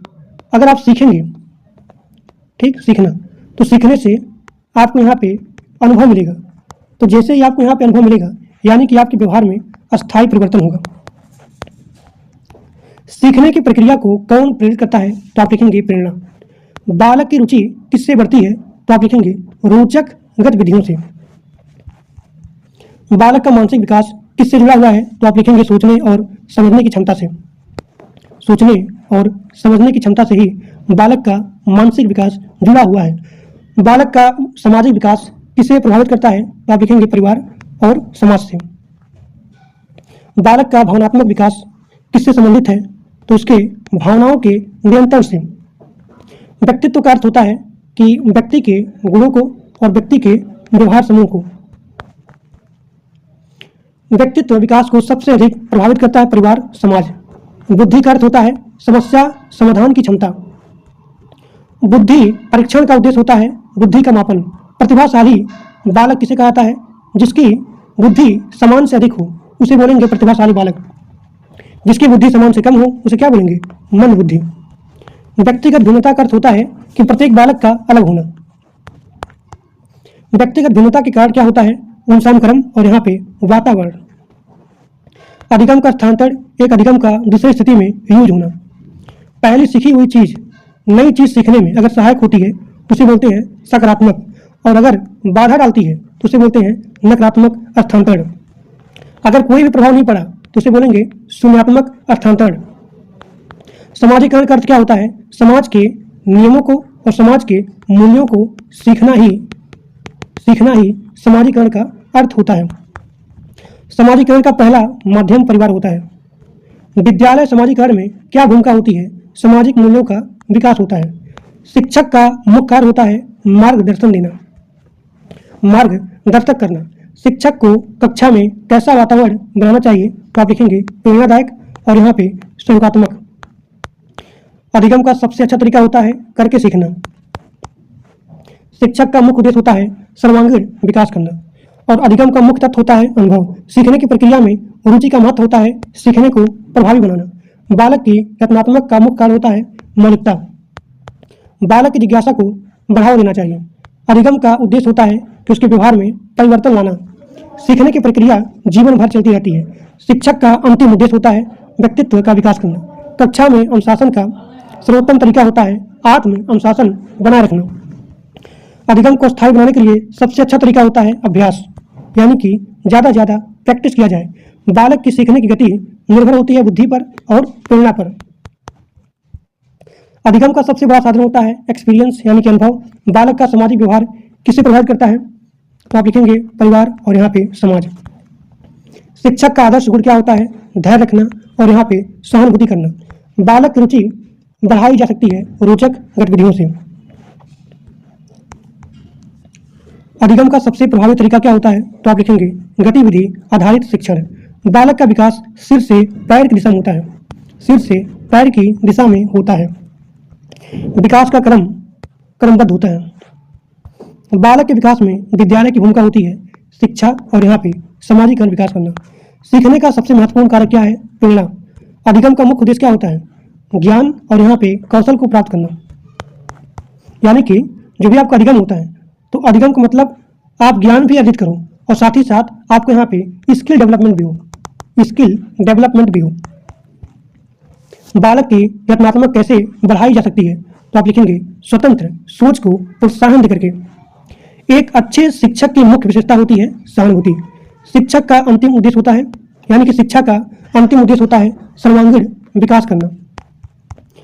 बाल विकास किस प्रकार की प्रक्रिया है तो आप लिखेंगे निरंतर और यहाँ पे क्रमबद्ध प्रक्रिया होती है। बाल विकास का अध्ययन किसके लिए यूज होता है तो आप लिखेंगे शिक्षक के लिए और यहाँ पे अभिभावक के लिए। विकास का कौन सिद्धांत कहता है कि विकास सिर से पैर की ओर होता है तो आप लिखेंगे सेफेलो कार्डल सिद्धांत। अब यहाँ पे आपका अगला क्वेश्चन है कि विकास का कौन सिद्धांत कहता है कि विकास केंद्र से बाहर की ओर होता है तो आप लिखेंगे प्रैक्सिमो डिस्टल सिद्धांत। ठीक। अब यहाँ पे आपका अगला क्वेश्चन है कि बालक का बौद्धिक विकास किससे जुड़ा हुआ है तो आप लिखेंगे सोचने और समझने की क्षमता से।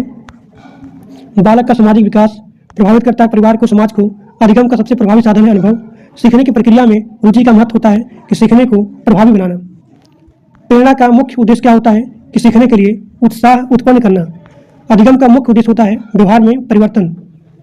बालक का पहला सामाजिक वातावरण होता है परिवार। विद्यालय समाजीकरण में क्या भूमिका होती है? सामाजिक मूल्यों का विकास होता है। व्यक्तित्व का अर्थ होता है कि व्यक्ति के व्यवहार गुणों का समुच्चय।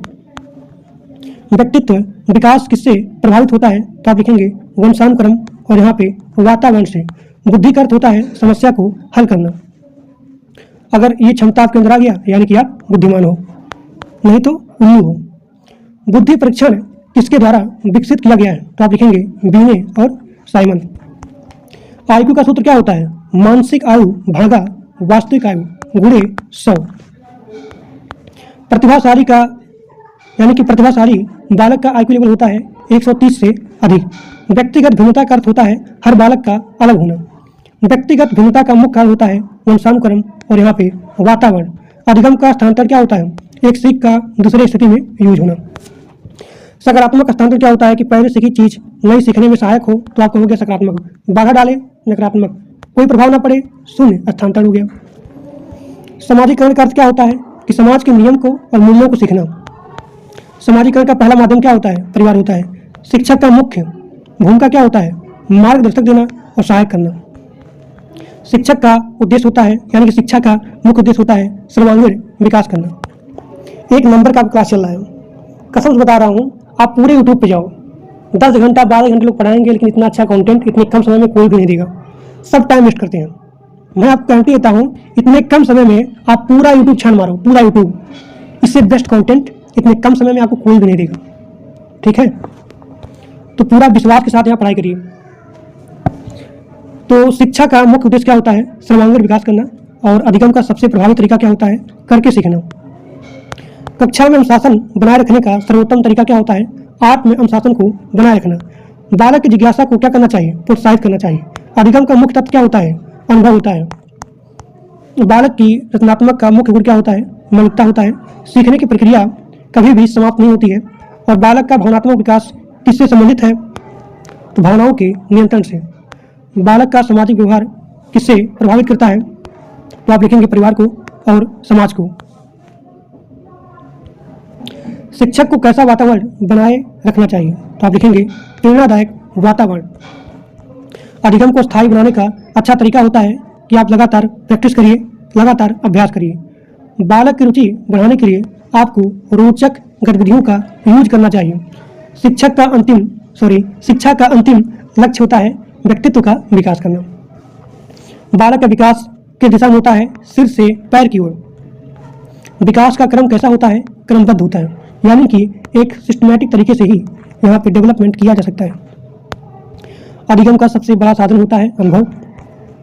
प्रेरणा दो टाइप का होता है, आंतरिक, बाह्य। आंतरिक क्या होता है? रुचि से पढ़ना होता है, और अगर आप पुरस्कार के लिए पढ़ रहे हो तो आपका हो गया बाह्य प्रेरणा।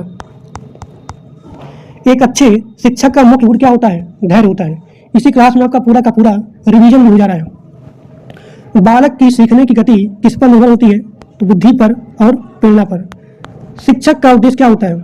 सॉरी यार, मैं एक ही बार बोल रहा हूँ। शिक्षा का उद्देश्य क्या होता है? मैं शिक्षा को शिक्षक बोलता हूँ। शिक्षा का उद्देश्य क्या होता है? ज्ञान और यहाँ पे कौशल का विकास। यानी कि जो भी आपका एजुकेशन होता है, जो भी आपका शिक्षा होता है, तो शिक्षा का मतलब होता है कि आप ज्ञान भी अर्जित करो और साथ ही साथ आपका स्किल डेवलपमेंट भी हो। तो यही जो है एजुकेशन का यानी कि शिक्षा का मेन उद्देश्य होता है। एक आदर्श शिक्षक की विशेषता क्या होती है? सहानुभूति होती है और सहयोग होता है। बाल विकास का मुख्य उद्देश्य होता है कि बालक का सर्वांगीण विकास करना। बाल विकास का अध्ययन किसके लिए सबसे अधिक होता है? सबसे अधिक उपयोगी होता है शिक्षक के लिए। विकास का कौन सा सिद्धांत कहता है कि सभी बच्चे विकास के समान क्रम से गुजरते हैं? तो उसे बोलते हैं विकास का क्रमबद्ध सिद्धांत। बालक का शारीरिक विकास किससे संबंधित होता है? तो लिखेंगे शरीर की वृद्धि से। बालक के मानसिक विकास का अर्थ क्या होता है? सोचने समझने की क्षमता के विकास से। और यहाँ पे आपका अगला क्वेश्चन है कि सीखने की प्रक्रिया किससे प्रभावित होती है? तो आप लिखेंगे वातावरण से। अधिगम का सबसे महत्वपूर्ण तत्व क्या होता है? अनुभव होता है। प्रेरणा का संबंध किससे होता है? सीखने की इच्छा से होता है। बालक की रुचि का विकास कैसे किया जा सकता है? तो आप लिखेंगे रोचक शिक्षण से। कक्षा में अनुशासन बनाए रखने का सर्वोत्तम तरीका क्या होता है? आत्म अनुशासन होता है। और यहाँ पे आपका अगला क्वेश्चन है व्यक्तित्व विकास किससे प्रभावित होता है? तो आप लिखेंगे वंशानुक्रम वातावरण से। बुद्धि का संबंध किससे होता है? समस्या के समाधान से होता है। और आईक्यू का फुल फॉर्म क्या होता है? इंटेलिजेंस क्वेश्चन होता है। बुद्धि परीक्षण किसके द्वारा विकसित किया गया है? तो आप लिखेंगे बीने और साइमन से। एक बार फिर से बोला हूँ, बुद्धि परीक्षण किसके द्वारा विकसित किया गया है? तो आप लिखेंगे बीने और साइमन से। प्रतिभाशाली बालक की पहचान क्या होती है? तो उच्च बुद्धि स्तर से होती है। व्यक्तिगत भिन्नता का अर्थ क्या होता है? प्रत्येक बालक का अलग होना। व्यक्तिगत भिन्नता को ध्यान में रखकर शिक्षा देने को क्या कहते हैं? व्यक्तिगत शिक्षण कहते हैं। अधिगम का स्थानांतरण क्या होता है? एक सीख का दूसरी स्थिति में यूज करना, यानी कि जो आप पहले सीखे हो उसकी सहायता से आप दूसरे चीज को सीख रहे हो, उसमें आपका यूज हो रहा है। तो उसे बोलते हैं अधिगम। अब यहाँ पे आपका अगला क्वेश्चन है, सकारात्मक हस्तांतरण का उदाहरण क्या है? जैसे कि साइकिल चलाना सीखने से मोटरसाइकिल चलाना आसान होता है। नकारात्मक क्या होता है कि जो चीज़ आप पहले सीखे हो उसकी सहायता से अगर आप कोई नई चीज़ सीख रहे हो उसमें अगर बाधा आए तो उसे बोलते हैं नकारात्मक हस्तांतरण। सामाजिकरण का अर्थ क्या होता है? तो सामाजिकरण का अर्थ होता है कि समाज के नियमों को और समाज के मूल्यों को सीखना। सामाजिकरण का पहला माध्यम होता है परिवार होता है। विद्यालय सामाजिकरण में क्या भूमिका होती है? सामाजिक मूल्यों का विकास। बालक की जिज्ञासा को प्रोत्साहित करना चाहिए। अधिगम का सबसे प्रभावी तरीका है प्रैक्टिस करना या फिर करके सीखना। बालक के विकास का मुख्य आधार क्या होता है? वंशानुक्रम और यहाँ पे वातावरण। रचनात्मक का मुख्य गुण होता है मौलिकता। सीखने की प्रक्रिया कभी भी समाप्त नहीं होती है। बालक के भावनात्मक विकास का अर्थ होता है भावनाओं का नियंत्रण। शिक्षक की भूमिका क्या होती है? मार्गदर्शक होती है। बालक का पहला शिक्षक माता होती है। अधिगम का मुख्य उद्देश्य व्यवहार में परिवर्तन लाना। बालक की रुचि बढ़ाने के लिए क्या करना चाहिए? गतिविधि आधारित शिक्षण करना चाहिए।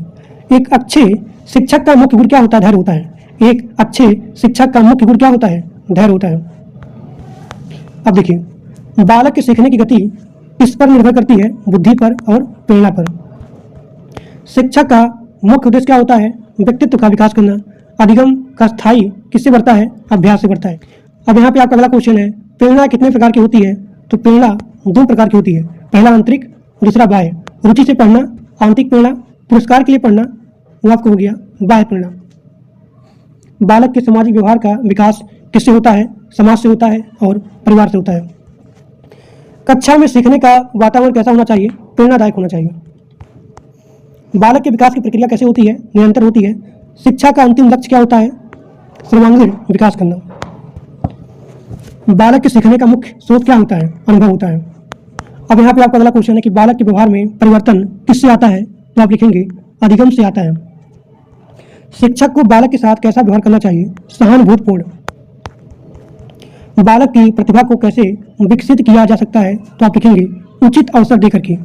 अधिगम को रोचक बनाने के लिए क्या तरीका है? गतिविधि आधारित शिक्षण करना। एक आदर्श शिक्षक की विशेषता होती है सहयोगी करना और यहाँ पे सहानुभूति होना। बाल विकास का अर्थ क्या होता है? जन्म से वयस्क तक होने वाला परिवर्तन ही बाल विकास होता है। विकास की प्रक्रिया निरंतर होती है। वो कौन सा विकास सिद्धांत है जिसकी दिशा सिर से पैर की ओर होती है? यानी कि विकास का कौन सिद्धांत कहता है कि विकास सिर से पैर की ओर होती है? तो उसे बोलते हैं सेफेलो कांडल सिद्धांत। सेफेलो कांडल सिद्धांत। विकास का कौन सिद्धांत कहता है कि विकास केंद्र से बाहर की ओर होता है? तो आप लिखेंगे प्रैक्सिमो डिजिटल सिद्धांत। बाल विकास का अध्ययन किस विषय में होता है? तो आप लिखेंगे मनोविज्ञान। बाल विकास का अध्ययन किस विषय का भाग है? तो आप लिखेंगे मनोविज्ञान। बालक के व्यवहार में परिवर्तन किसका परिणाम है? तो आप लिखेंगे कि अगर बालक के व्यवहार में परिवर्तन होता है तो आप लिखेंगे अधिगम। तो अधिगम का मतलब होता है लर्निंग, यानी कि सीखना। तो जैसे आप सीखेंगे तो आपके अंदर एक अनुभव आएगा और जब अनुभव आएगा तो आपके व्यवहार में परिवर्तन होगा। तो अगर आपके व्यवहार में परिवर्तन होता है यानी कि आपने यहाँ पे अधिगम को प्राप्त कर लिया है, तो अधिगम का मुख्य उद्देश्य होता है व्यवहार में परिवर्तन लाना। बालक का पहला सामाजिक समूह क्या होता है? परिवार होता है। विद्यालय का मुख्य कार्य क्या होता है? तो विद्यालय का मुख्य कार्य होता है शिक्षा प्रदान करना। अब यहाँ पे आपका अगला क्वेश्चन है कि बालक के व्यक्तित्व विकास में किसका महत्वपूर्ण योगदान होता है? परिवार का होता है और विद्यालय का होता है। बुद्धि का अर्थ क्या होता है? समस्या को हल करना। आईक्यू का फुल फॉर्म होता है इंटेलिजेंस क्वेशिएंट। बुद्धि परीक्षण किसने दिया था? किसने बनाया था? विने ने और साइमन ने। प्रतिभाशाली बालक किसे कहते हैं? जिसका आईक्यू लेवल 130 से अधिक हो। मन बुद्धि किसे कहते हैं? जिसका आईक्यू लेवल 70 से कम हो। व्यक्तिगत भिन्नता का अर्थ होता है प्रत्येक बालक का अलग होना। व्यक्तिगत भिन्नता के कारण क्या होता है? वंशानुक्रम और यहाँ पे वातावरण। अधिगम का सबसे अच्छा तरीका होता है प्रैक्टिस करना, यानी कि करके सीखना। सीखने की प्रक्रिया संबंधित है प्रेरणा से, और प्रेरणा दो टाइप की होती है, आंतरिक होती है, बाह्य होती है। रुचि से पढ़ना आंतरिक प्रेरणा, पुरस्कार के लिए पढ़ना बाह्य प्रेरणा। समाजीकरण का अर्थ होता है समाज के नियम को सीखना। समाजीकरण का पहला माध्यम होता है परिवार, और विद्यालय समाजीकरण में इसका भूमिका क्या होता है कि सामाजिक मूल्यों का विकास करना। बालक के भावनात्मक विकास का अर्थ होता है भावनाओं का नियंत्रण। बालक की जिज्ञासा को बढ़ावा देना चाहिए। अधिगम का जो भी सबसे बड़ा साधन है वो है अनुभव। बालक की रचनात्मक का मुख्य गुण है मौलिकता। सीखने की प्रक्रिया कभी भी समाप्त नहीं होती है और शिक्षक का भूमिका होता है मार्गदर्शक। बालक का पहला शिक्षक होती है माता होती है। और कक्षा में अनुशासन बनाए रखने का सर्वोत्तम तरीका क्या होता है? आत्म अनुशासन होता है। अधिगम को स्थायी बनाने का तरीका क्या है? कि आप अभ्यास करिए, प्रैक्टिस करिए। बालक की रुचि कैसे बढ़ाई जा सकती है? तो आप लिखेंगे रोचक गतिविधियों से। शिक्षा का मुख्य उद्देश्य होता है सर्वांगीण विकास करना। शिक्षक को कैसा वातावरण बनाना चाहिए? प्रेरणादायक वातावरण। बालक के विकास की गति कैसे होती है? अलग अलग होती है। बालक के सामाजिक व्यवहार का विकास किससे होता है? परिवार से होता है और समाज से होता है। एक अच्छे शिक्षक का गुण होता है धैर्य। बालक की सीखने की गति बुद्धि पर और प्रेरणा पर निर्भर करती है। शिक्षा का अंतिम लक्ष्य क्या होता है? व्यक्तित्व विकास। अधिगम का स्थायित्व किससे बढ़ाता है? अभ्यास को। यानी कि अगर आप सीखेंगे अधिगम करके, यानी कि अगर आप यहाँ पे लर्निंग करेंगे, सीखेंगे, तो आपको यहाँ पे अनुभव मिलेगा। तो आप सीखेंगे कैसे? आप बार बार यहाँ पे अभ्यास करिए और अभ्यास करने के बाद सीखिए, अधिगम ग्रहण करिए, उसके बाद अनुभव लीजिए और अनुभव के बाद जो है आपके व्यवहार में परिवर्तन आएगा। यानी कि आपने यहाँ पे अभ्यास किया, अभ्यास करने के बाद आपने यहाँ पे अधिगम को सीखा, अधिगम को प्राप्त किया, सीखा आपने। सीखने के बाद आपको यहाँ पे अनुभव मिला और अनुभव मिलने के बाद आपके व्यवहार में अस्थायी परिवर्तन आ गया। ठीक। बालक के व्यवहार का अध्ययन किससे किया जाता है? तो आप लिखेंगे मनोविज्ञान से। मनोविज्ञान से। बालक के विकास का मुख्य आधार क्या होता है? तो आप लिखेंगे वंशानुक्रम और यहाँ पे वातावरण। सीखने के लिए सबसे आवश्यक तत्व क्या है? रुचि होता है। और शिक्षक को बालक के साथ कैसा व्यवहार करना चाहिए? तो सहानुभूतिपूर्ण व्यवहार करना चाहिए। बालक की प्रतिभा को कैसे विकसित किया जा सकता है? तो आप लिखेंगे उचित अवसर देकर के। अधिगम को रोचक बनाने का तरीका क्या होता है? गतिविधि आधारित शिक्षण करना। एक आदर्श शिक्षक की विशेषता होती है सहयोग और यहाँ पे सहानुभूति। बाल विकास का अध्ययन किसके विकास से संबंधित है? तो आप लिखेंगे शारीरिक विकास से, मानसिक विकास से, सामाजिक विकास से, भावनात्मक विकास से। और इन सभी विकास को ही बोला जाता है सर्वांगीण विकास। सर्वांगीण विकास। ठीक। विकास और वृद्धि में क्या अंतर होता है? तो आप लिखेंगे वृद्धि मात्रात्मक होती है, लेकिन विकास जो है यह जो है गुणात्मक होता है। यहाँ देखिए वृद्धि जो है मात्रात्मक होती है और विकास गुणात्मक होता है। ठीक। बाल विकास की प्रक्रिया कब से शुरू होती है? तो आप लिखेंगे गर्भावस्था से ही शुरू हो जाती है। बाल विकास में वंशानुक्रम का योगदान क्या होता है? तो लिखेंगे जन्मजात गुण प्रदान करना। वातावरण का बालक के, या देखिए वातावरण का बालक के विकास पर क्या प्रभाव होता है? तो व्यक्तित्व और व्यवहार को प्रभावित करता है। बालक की सीखने की क्षमता किससे प्रभावित करती है? तो आप लिखेंगे बुद्धि और प्रेरणा से। सीखने का सबसे अच्छा तरीका क्या होता है? करके सीखना, यानी कि प्रैक्टिस करना। बालक की जिज्ञासा किस प्रकार की प्रवृत्ति होती है? तो जन्मजात प्रवृत्ति होती है। जन्मजात प्रवृत्ति होती है। अधिगम का मुख्य उद्देश्य होता है व्यवहार में परिवर्तन लाना। शिक्षा का मुख्य लक्ष्य होता है सर्वांगीण विकास करना।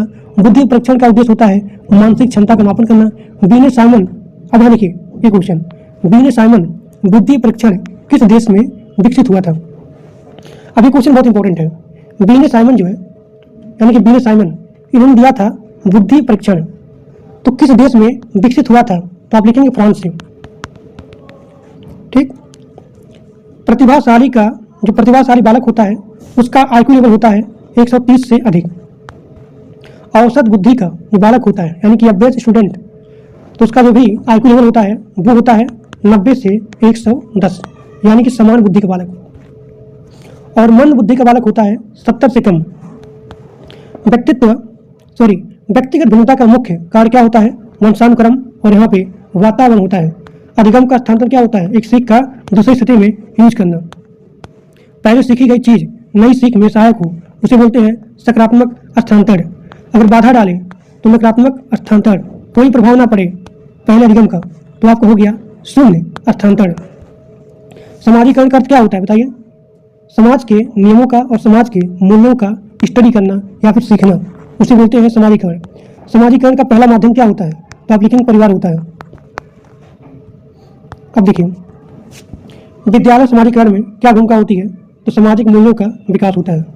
शिक्षक की भूमिका क्या होती है? मार्गदर्शक होती है और सहायक होती है। बालक के व्यक्तित्व विकास में किसका प्रभाव होता है? तो परिवार का होता है और विद्यालय का होता है।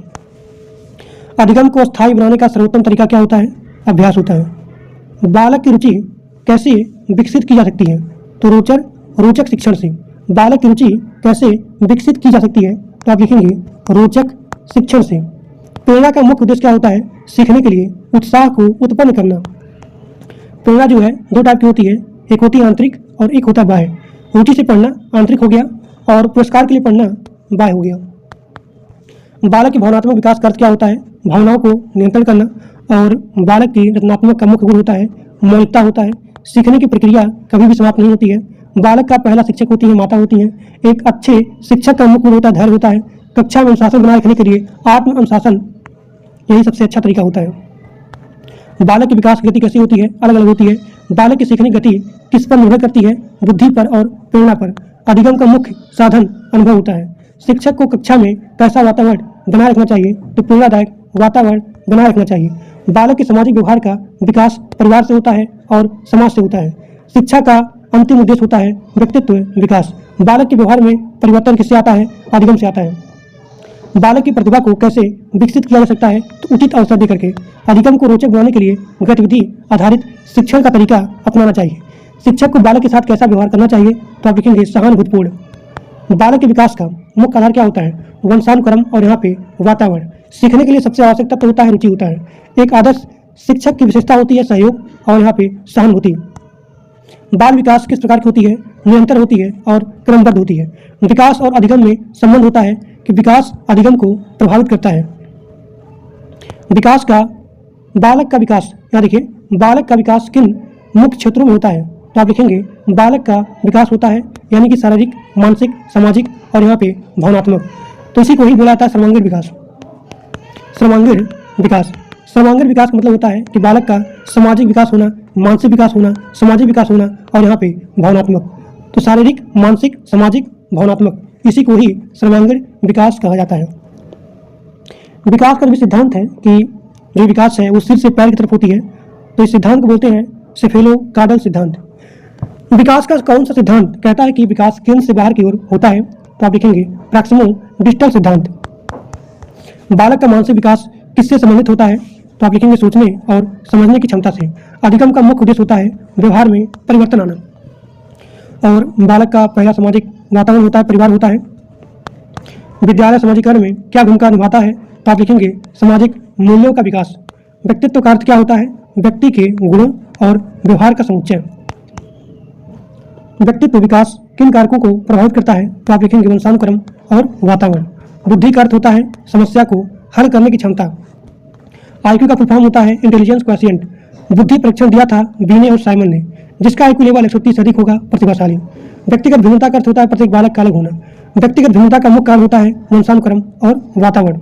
अधिगम का स्थानांतरण एक सीख का दूसरी स्थिति में यूज करना।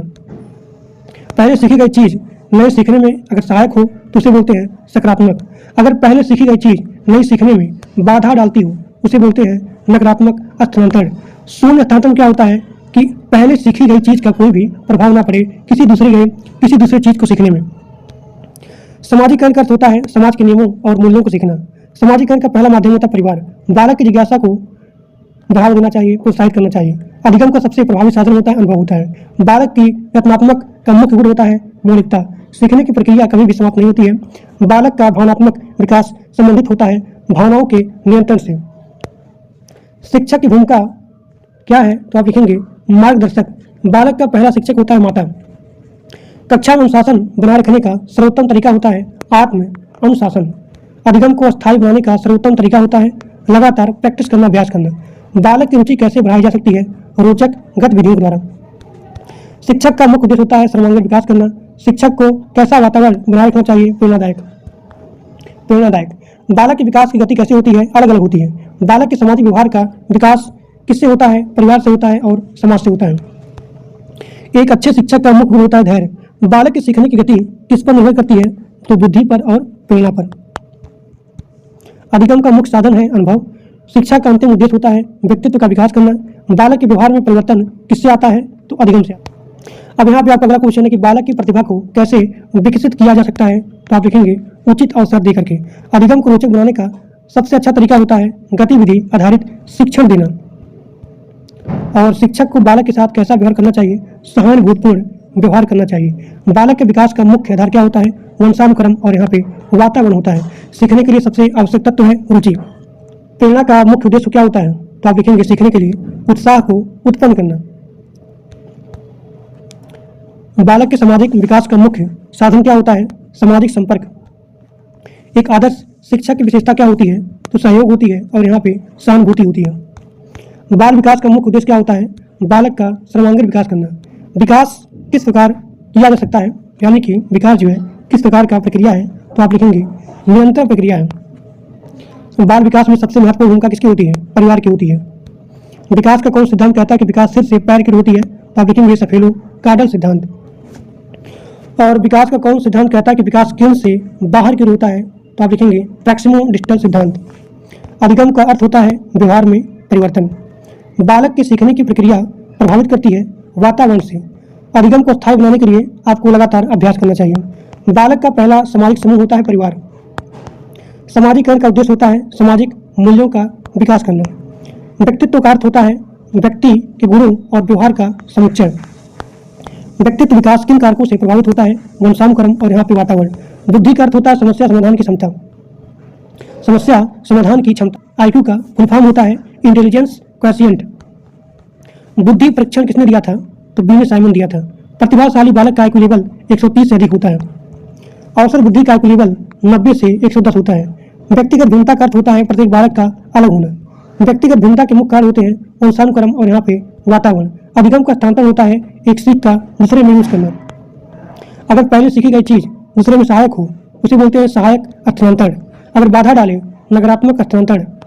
कोई प्रभाव न पड़े तो शून्य हस्तांतरण। प्रेरणा का अर्थ होता है उत्साह को उत्पन्न करना। और प्रेरणा दो टाइप की होती है, एक होती है आंतरिक, एक होता है बाह्य। रुचि से पढ़ना आंतरिक प्रेरणा और पुरस्कार के लिए पढ़ना बाह्य प्रेरणा। बालक की जिज्ञासा किस प्रकार की प्रवृत्ति होती है? तो जन्मजात प्रवृत्ति होती है। ये क्वेश्चन बहुत इंपॉर्टेंट है और बहुत बार आपके एग्जाम में रिपीट भी हुआ है कि बालक की जिज्ञासा किस प्रकार की प्रवृत्ति होती है? तो आप लिखेंगे जन्मजात प्रवृत्ति होती है। बालक की रचनात्मकता का मुख्य गुण क्या होता है? मौलिकता होता है। सीखने की प्रक्रिया कभी भी समाप्त नहीं होती है। शिक्षक का भूमिका होता है मार्गदर्शक और सहायक होता है। बालक का पहला शिक्षक होती है माता होती हैं। कक्षा में अनुशासन बनाए रखने के लिए सर्वोत्तम तरीका होता है आत्म अनुशासन। बालक की रुचि कैसे बढ़ाई जा सकती है? रोचक गतिविधियों से। शिक्षक का उद्देश्य होता है सर्वांगीण विकास करना। शिक्षक को कैसा वातावरण बनाए रखना चाहिए क्लास में, कक्षा में? तो आप लिखेंगे प्रेरणादायक वातावरण। बालक के विकास की गति कैसे होती है? अलग अलग होती है। बालक के सामाजिक व्यवहार का विकास किससे होता है? परिवार से होता है और समाज से होता है। एक अच्छे शिक्षक का मुख्य गुण होता है धैर्य। बालक की सीखने गति निर्भर करती है बुद्धि पर और प्रेरणा पर। अधिगम का मुख्य साधन होता है अनुभव। शिक्षा का अंतिम लक्ष्य होता है व्यक्तित्व विकास। बालक के व्यवहार में परिवर्तन किससे आता है? अधिगम से आता है। बालक की प्रतिभा को कैसे विकसित किया जा सकता है? तो आप लिखेंगे उचित अवसर दे करके। अधिगम को रोचक बनाने का तरीका क्या होता है? गतिविधि आधारित शिक्षण प्रदान करना। शिक्षक को बालक के साथ सहानुभूतिपूर्ण व्यवहार करना चाहिए। बालक के विकास का मुख्य आधार होता है वंशानुक्रम और यहाँ पे वातावरण। सीखने के लिए सबसे आवश्यक तत्व होता है रुचि होता है। बालक के सामाजिक विकास का मुख्य साधन होता है सामाजिक संपर्क। एक आदर्श शिक्षक की विशेषता होती है सहयोग और यहाँ पे सहानुभूति होती है। बाल विकास का अध्ययन किसके व्यवहार को समझने में मदद करता है? तो आप लिखेंगे बालक के व्यवहार को। अब देखिए विकास की प्रक्रिया कैसी होती है? क्रमबद्ध होती है और निरंतर होती है। विकास का कौन सा सिद्धांत कहता है कि विकास सिर से पैर की होती है? तो आप लिखेंगे सेफेलो काडल सिद्धांत। विकास का कौन सिद्धांत कहता है कि विकास केंद्र से बाहर की होती है? तो आप लिखेंगे प्रैक्सिमो डिस्टल सिद्धांत। बालक के विकास में सबसे महत्वपूर्ण भूमिका होती है परिवार की और वातावरण की। अधिगम का अर्थ होता है व्यवहार में परिवर्तन आना। अब यहाँ पे आपका अगला क्वेश्चन है कि अधिगम को अस्थायी बनाने का सबसे अच्छा तरीका होता है अभ्यास करना। बालक का पहला सामाजिक परिवार होता है। समाजीकरण का अर्थ होता है कि समाज के नियमों और मूल्यों को सीखना। विद्यालय की समाजीकरण में क्या भूमिका होती है? सामाजिक मूल्यों का विकास होता है। व्यक्तित्व का अर्थ क्या होता है? गुणों। क्या देखिए व्यक्तित्व का अर्थ होता है गुणों और व्यवहार का समुच्चय। व्यक्तित्व विकास किन कारकों से प्रभावित होती है? तो आप लिखेंगे वंशानुक्रम और वातावरण। बुद्धि का अर्थ होता है समस्या समाधान की क्षमता। आईक्यू का फुल फॉर्म क्या होता है? इंटेलिजेंस क्वेशिएंट। आईक्यू का फुल फॉर्म होता है इंटेलिजेंस क्वेशिएंट। बी ने साइमन ने बुद्धि परीक्षण को विकसित किया था, किस देश से किया था? तो आप लिखेंगे सबसे पहले फ्रांस में हुआ था। प्रतिभाशाली बालक का आईक्यू कितना होता है? 130 से अधिक होता है। और समान बुद्धि का जो बालक होता है उसका आईक्यू लेवल होता है 90 से 110। व्यक्तिगत भिन्नता का अर्थ होता है प्रत्येक बालक अलग होना। व्यक्तिगत भिन्नता का मुख्य कारण होता है वंशानुक्रम, वातावरण, अधिगम का स्थानांतर, एक सीख का दूसरे अधिगम में यूज करना। अगर सीखी गई चीज का दूसरे यानी कि नई चीज में, नई सीखने में अगर सहायक हो उसे बोलते हैं सकारात्मक हस्तांतर। बाधा बने नकारात्मक, कोई प्रभाव ना पड़े शून्य हस्तांतर। प्रेरणा का अर्थ क्या होता है? उत्साह को उत्पन्न करना। प्रेरणा दो टाइप का होता है, आंतरिक बाह्य, रुचि से पढ़ना आंतरिक प्रेरणा, पुरस्कार के लिए पढ़ना बाह्य प्रेरणा। बालक की जिज्ञासा किस प्रकार की प्रवृत्ति होती है? जन्मजात होती है। बालक की रचनात्मक का मुख्य गुण होता है मौलिकता होता है। सीखने की प्रक्रिया कभी भी समाप्त नहीं होती है। और शिक्षक की भूमिका क्या होती है? मार्गदर्शक होती है। बालक का पहला शिक्षक कौन होता है? माता होती है। अब यहाँ पे आपका अगला क्वेश्चन है कि कक्षा में अनुशासन बनाए रखने का सर्वोत्तम तरीका क्या होता है? आत्म अनुशासन। बालक की रुचि कैसे बढ़ाई जा सकती है? तो आप लिखेंगे रोचक गतिविधियों से। शिक्षा का मुख्य उद्देश्य होता है सर्वांगीण विकास करना। शिक्षक को कक्षा में कैसा वातावरण बनाए रखना चाहिए? तो आप लिखेंगे प्रेरणादायक वातावरण। बालक के विकास की गति कैसी होती है? अलग अलग होती है। बालक के सामाजिक व्यवहार का विकास किससे होता है? परिवार से होता है और समाज से होता है।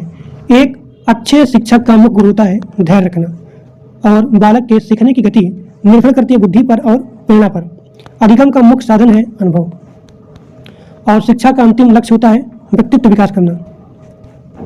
बालक के व्यवहार में परिवर्तन किससे आता है? तो आप लिखेंगे अधिगम से आता है। और बालक की प्रतिभा को कैसे विकसित किया जा सकता है? तो आप लिखेंगे उचित अवसर देकर के। अधिगम को रोचक बनाने का तरीका होता है गतिविधि आधारित शिक्षण प्रदान करना। शिक्षक को बालक के साथ कैसा व्यवहार करना चाहिए? सहानुभूतिपूर्ण व्यवहार करना चाहिए।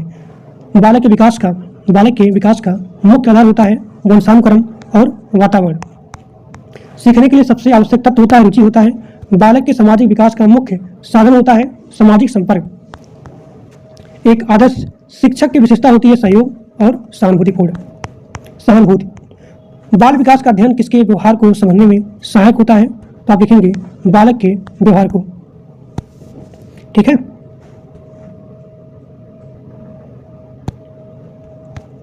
विकास की प्रक्रिया कैसे होती है? तो आप लिखेंगे निरंतर और क्रमबद्ध होती है। बाल विकास में वंशानुक्रम का क्या महत्व होता है? तो आप लिखेंगे जन्मजात गुण प्रदान करना। एक बार फिर से बोल रहा हूँ कि बाल विकास में वंशानुक्रम का क्या महत्व होता है? तो आप लिखेंगे जन्मजात गुण प्रदान करता है। बाल विकास में वातावरण का क्या महत्व होता है? व्यक्तित्व व्यवहार को प्रभावित करता है। विकास का कौन सिद्धांत कहता है कि सिर से पैर की ओर विकास? तो उसे बोलते हैं, उस सिद्धांत को बोलते हैं सेफेलो कार्डल सिद्धांत। और विकास का कौन सिद्धांत कहता है कि विकास केंद्र से बाहर की ओर होता है? प्रैक्सिमो डिस्टल सिद्धांत। अधिगम का अर्थ होता है व्यवहार में परिवर्तन लाना। अधिगम का मुख्य उद्देश्य होता है व्यवहार में परिवर्तन। बालक का पहला सामाजिक समूह परिवार होता है। सामाजिकरण किसे बोलते हैं? नियमों, समाज के नियमों और मूल्यों को सीखना ही सामाजिकरण कहलाता है। अब देखिए यहाँ पे आपका अगला क्वेश्चन है कि विद्यालय सामाजिकरण में क्या भूमिका निभाता है? सामाजिक मूल्यों का विकास करना। व्यक्तित्व का अर्थ क्या होता है? व्यक्ति के गुणों और व्यवहारों का समुच्चय। व्यक्तित्व विकास किन कारकों से प्रभावित होता है? तो आप लिखेंगे वंशानुक्रम, वातावरण। बुद्धि का अर्थ होता है समस्या का समाधान का क्षमता। आईक्यू का फुल फॉर्म होता है इंटेलिजेंस क्वोशिएंट होता है। बुद्धि परीक्षण किसने विकसित किया था? तो आप लिखेंगे बुद्धि परीक्षण बीने और साइमन ने विकसित किया था। प्रतिभाशाली बालक का आईक्यू लेवल कितना होता है? 130 से अधिक होता है।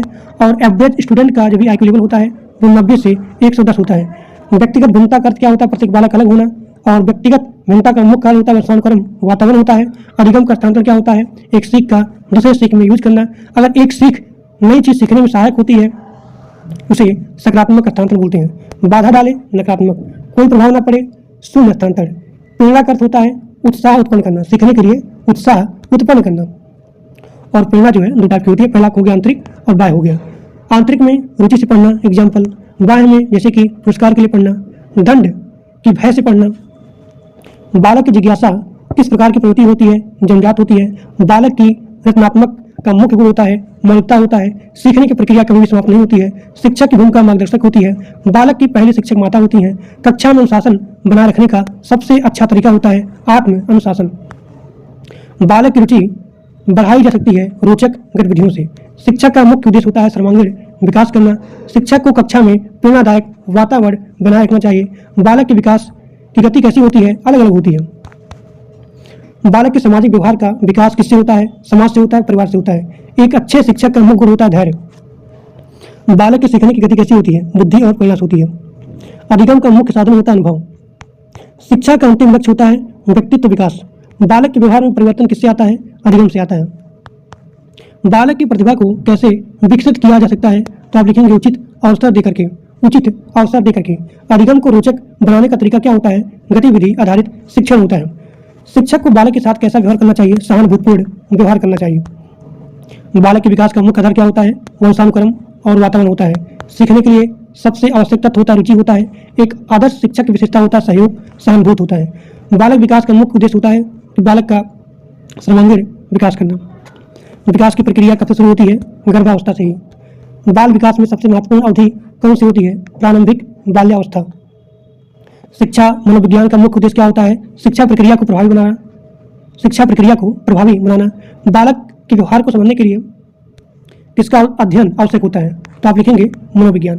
एक बार फिर से बोला हूँ कि बालक के व्यवहार को समझने के लिए मनोविज्ञान का आवश्यक होता है। मनोविज्ञान अध्ययन का आवश्यक होता है। ठीक। अब यहाँ पे आपका 806 क्वेश्चन है कि विकास का अर्थ क्या होता है? तो आप लिखेंगे गुणात्मक परिवर्तन। वृद्धि का अर्थ होता है आकार और संख्या में वृद्धि। खेल का बाल विकास में क्या महत्व होता है? ताकि उसका शारीरिक विकास हो और साथ ही साथ मानसिक विकास हो। समाजीकरण की प्रक्रिया कब शुरू होती है? जन्म के बाद। समाजीकरण का पहला माध्यम होता है परिवार। अब देखिए बालक का सामाजिक विकास किससे प्रभावित होता है? तो आप लिखेंगे परिवार से और विद्यालय से और समाज से। ठीक। परिवार, विद्यालय और समाज। कक्षा में सीखने का सर्वोत्तम तरीका क्या होता है? गतिविधि आधारित शिक्षण होता है। बालक के विकास में शिक्षक की भूमिका होती है मार्गदर्शक देना। अधिगम का मुख्य आधार होता है अनुभव। सीखने की प्रक्रिया सबसे महत्वपूर्ण होती है रुचि से। प्रेरणा का संबंध होता है अधिगम से। आंतरिक प्रेरणा का स्रोत क्या है? स्वयं की रुचि होती है। बाह्य प्रेरणा का उदाहरण क्या होता है? पुरस्कार होता है। बालक की रचनात्मक कैसे बढ़ाई जा सकती है? तो स्वतंत्र सोच को प्रोत्साहित करके। बुद्धि का संबंध किससे होता है? समस्या के समाधान से होता है। IQ का स्तर कितना माना जाता है? तो आप लिखेंगे 100। अब देखिए प्रतिभाशाली बालक की पहचान क्या होती है? तो आप लिखेंगे उच्च बुद्धि स्तर। मन बुद्धि बालक का IQ लेवल कितना होता है? 70 से कम होता है। व्यक्तिगत भिन्नता का सम्मान करना किसका कर्तव्य है? शिक्षक का। कक्षा में सभी छात्रों को समान अवसर देना किस सिद्धांत जुड़ा हुआ है? तो आप लिखेंगे समानता के सिद्धांत से। अधिगम का स्थानांतरण कितने प्रकार का होता है? तो 3 प्रकार का होता है। अधिगम का स्थानांतरण 3 प्रकार का होता है। पहला सकारात्मक, दूसरा नकारात्मक और तीसरा शून्यात्मक। देखिए सकारात्मक मैंने बता दिया, नकारात्मक क्या होता है ये भी आपको बता दिया, और शून्य स्थानांतरण क्या होता है ये भी मैंने आपको बता दिया। बालक की सीखने की गति निर्भर करती है बुद्धि पर और रुचि पर। कक्षा में अनुशासन बनाए रखने का सर्वोत्तम तरीका क्या होता है? आत्म अनुशासन करना। शिक्षक को छात्रों के साथ कैसा व्यवहार करना चाहिए? तो आप लिखेंगे सहानुभूतिपूर्ण। बालक की जिज्ञासा किस प्रकार की प्रवृत्ति होती है? तो आप लिखेंगे जन्मजात। बालक का नैतिक विकास किससे प्रभावित होता है? तो आप लिखेंगे परिवार और समाज से। बालक का पहला शिक्षक कौन होता है? तो आप लिखेंगे माता होती हैं। शिक्षक का मुख्य उद्देश्य क्या होता है? व्यक्तित्व विकास होता है। अधिगम का मुख्य साधन क्या होता है? तो आप लिखेंगे अनुभव होता है। बालक की प्रतिभा को कैसे विकसित किया जा सकता है? तो आप लिखेंगे उचित अवसर देकर के। बालक के विकास की गति कैसी होती है? अलग अलग होती है। शिक्षक को कक्षा में प्रेरणादायक वातावरण बना करके रखना चाहिए। अधिगम का मुख्य उद्देश्य होता है व्यवहार में परिवर्तन लाना। कक्षा में सीखने का सर्वोत्तम माध्यम होता है गतिविधि होता है। बालक के सामाजिक विकास का मुख्य आधार होता है समाजीकरण होता है। शिक्षक का अंतिम लक्ष्य होता है सर्वांगीण विकास करना। शिक्षक की सबसे महत्वपूर्ण भूमिका होती है मार्गदर्शन देना। बालक की सीखने की क्षमता किससे प्रभावित होती है? बुद्धि और वातावरण से। बालक की रचनात्मक का मुख्य गुण होता है मौलिकता होता है। सीखने के लिए आवश्यक तत्व होता है रुचि होता है। एक अच्छे शिक्षक का मुख्य गुण होता है धैर्य होता है। बालक के विकास में विद्यालय का योगदान क्या होता है? सामाजिक और बौद्धिक विकास करना। शिक्षा मनोविज्ञान किसका अध्ययन करता है? तो आप लिखेंगे शिक्षक, शिक्षण और यहाँ पे अधिगम प्रक्रिया का। ठीक, इतना बोलते बोलते पूरा गला सूख गया मेरा। और मैं जैसे बोल रहा हूँ, आप सभी लोग अपने दोस्तों के पास मैक्सिमम शेयर करिए, और जो लोग चैनल पर नए हो वो लोग प्लीज़ सब्सक्राइब कर दीजिए, क्योंकि मैं आप सभी लोग के लिए बहुत ज़्यादा मेहनत कर रहा हूँ, पीपीटी बनाना, पढ़ाना। ठीक है, तो बहुत हार्ड वर्किंग चीज़ है। तो जैसे मैं आप सभी लोग के लिए इतना हार्ड वर्क कर रहा हूँ, आपका भी कर्तव्य बनता है कि जो लोग चैनल पर नए हो वो लोग प्लीज़ सब्सक्राइब कर लें, और कमेंट बॉक्स में बताएं कि आज का क्लास कैसा लगा। अगला क्वेश्चन है कि सीखने की प्रक्रिया कभी भी समाप्त नहीं होती है, बालक की सीखने की क्षमता कैसे बढ़ाई जा सकती है? तो आप लिखेंगे प्रेरणा देकर के। बालक के व्यवहार में परिवर्तन किससे आता है? अधिगम से आता है। व्यवहार में परिवर्तन अधिगम से आता है। तो इसके बारे में मैं बता दिया था कि जैसे आपको अनुभव होगा, आप जो है प्रैक्टिस करेंगे, सीखेंगे, और सीखने से आपको अनुभव मिलेगा, और जैसे आपको अनुभव मिलेगा तो आपके व्यवहार में परिवर्तन होगा। तो जैसे ही आप यहाँ पे प्रैक्टिस करेंगे तो आप सीखेंगे, सीखने में आसानी होगी, यानी कि अधिगम में आसानी होगी।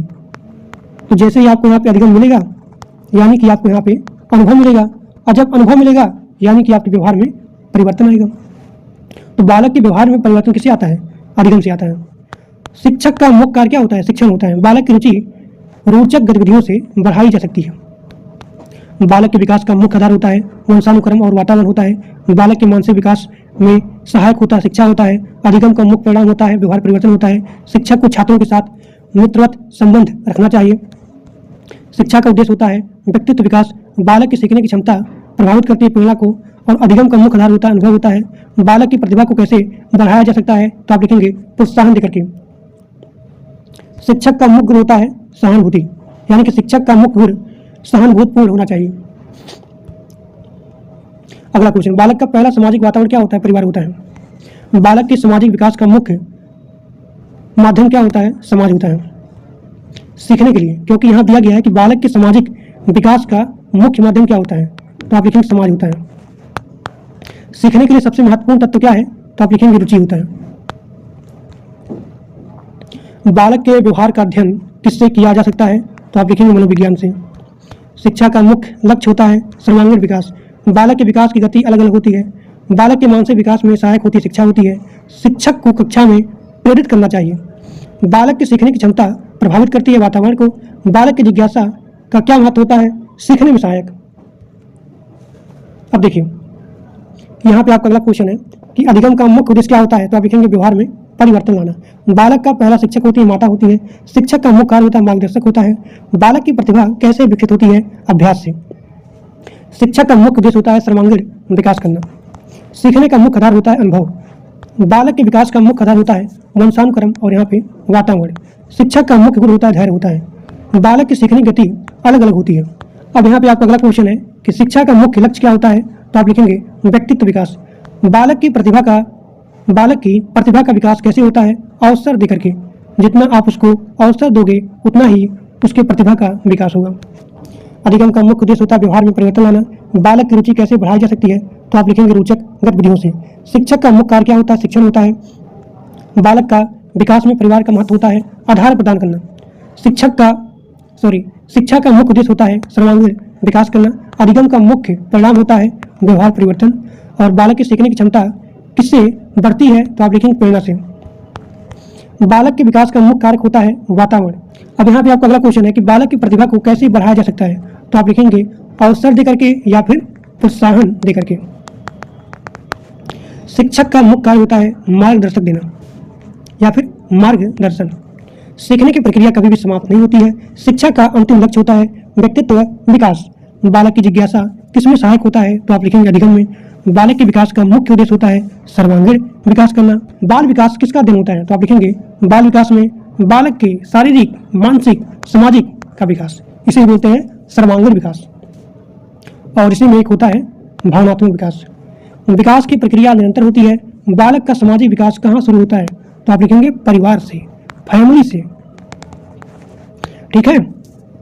अब देखिए अगला क्वेश्चन, शिक्षा का मुख्य उद्देश्य क्या होता है? सर्वांगीण विकास करना, जिसमें आपका आता है शारीरिक विकास, मानसिक विकास, सामाजिक विकास और भावनात्मक विकास, उसे बोलते हैं सर्वांगीण विकास। सीखने की प्रक्रिया किससे प्रभावित होती है? तो आप लिखेंगे वातावरण से। वातावरण से। अगला क्वेश्चन कि बालक की जिज्ञासा किस प्रकार की प्रवृत्ति होती है, तो आप लिखेंगे जन्मजात। अधिगम का मुख्य परिणाम क्या होता है, व्यवहार परिवर्तन होता है। बालक का पहला शिक्षक होती है माता होती है। शिक्षक की मुख्य भूमिका क्या होता है, मार्गदर्शक देना। बालक के विकास का मुख्य आधार क्या होता है, वंशानुक्रम, वातावरण। बालक के मानसिक विकास में क्या सहायक होता है, तो आप लिखेंगे शिक्षा होता है। बालक की प्रतिभा कैसे विकसित होती है, तो आप लिखेंगे अभ्यास से। सीखने का मुख्य साधन क्या होता है, तो आप लिखेंगे अनुभव होता है। बालक की रुचि कैसे बढ़ाई जा सकती है, तो आप लिखेंगे रोचक गतिविधियों से। अधिगम का मुख्य उद्देश्य क्या होता है, व्यवहार में परिवर्तन। बालक के विकास की गति कैसी होती है, अलग अलग होती है। शिक्षक को छात्रों के साथ सहानुभूतिपूर्ण व्यवहार करना चाहिए। कक्षा में अनुशासन बनाए रखने का सर्वोत्तम तरीका होता है आत्म अनुशासन। शिक्षा की अंतिम लक्ष्य क्या होती है, व्यक्तित्व विकास। बालक के सामाजिक विकास का मुख्य माध्यम होता है समाज। ठीक, ये क्वेश्चन बहुत इंपॉर्टेंट है और कई बार आपके एग्जाम में आया हुआ है कि बालक के, यहाँ देखिए यहाँ पे दिया गया सामाजिक विकास, तो बालक के सामाजिक विकास का मुख्य माध्यम होता है, उसे बोलते हैं समाज। अधिगम का मुख्य आधार होता है अनुभव, जिसे अंग्रेजी में बोलते हैं एक्सपीरियंस। और अधिगम का अंग्रेजी होता है लर्निंग, यानी कि सीखना। ठीक, अगर आप सीखेंगे, अगर आप लर्निंग करेंगे तो आपको यहाँ पे अनुभव मिलेगा, और जब आपको अनुभव मिलेगा तो आपके व्यवहार में परिवर्तन आएगा। ठीक, बालक की सीखने की क्षमता किससे प्रभावित होती है, तो आप लिखेंगे बुद्धि से। बालक के विकास का मुख्य उद्देश्य क्या होता है, सर्वांगीण विकास करना। शिक्षक की सबसे महत्वपूर्ण भूमिका होती है मार्गदर्शक देना। बालक की प्रतिभा को बढ़ाने के लिए क्या करना चाहिए, प्रोत्साहन देना चाहिए या फिर अवसर प्रदान करना चाहिए। बालक की सीखने की गति कैसी होती है, तो आप लिखेंगे अलग अलग होती है। अधिगम का मुख्य परिणाम क्या होता है, व्यवहार परिवर्तन। बालक का पहला सामाजिक क्या होता है, परिवार होता है। बालक के मानसिक विकास का मुख्य साधन, अब देखिए यहाँ पे दिया गया है बालक के मानसिक विकास का मुख्य साधन, तो मानसिक है, तो मानसिक विकास कैसे होगा, शिक्षा से होगा। अगर यह पूछा जाता है कि बालक के सामाजिक विकास का, यानी किसके स्थान पर अगर सामाजिक होता, सामाजिक विकास, इसका मुख्य साधन क्या होता है, तो आप लिखते समाज होता है। अब देखिए शिक्षक को कक्षा में प्रेरणादायक वातावरण प्रदान करना चाहिए। शिक्षा का मुख्य उद्देश्य होता है व्यक्तित्व विकास। बालक की जिज्ञासा किसमें सहायक होती है, तो आप लिखेंगे अधिगम में सहायक होती है।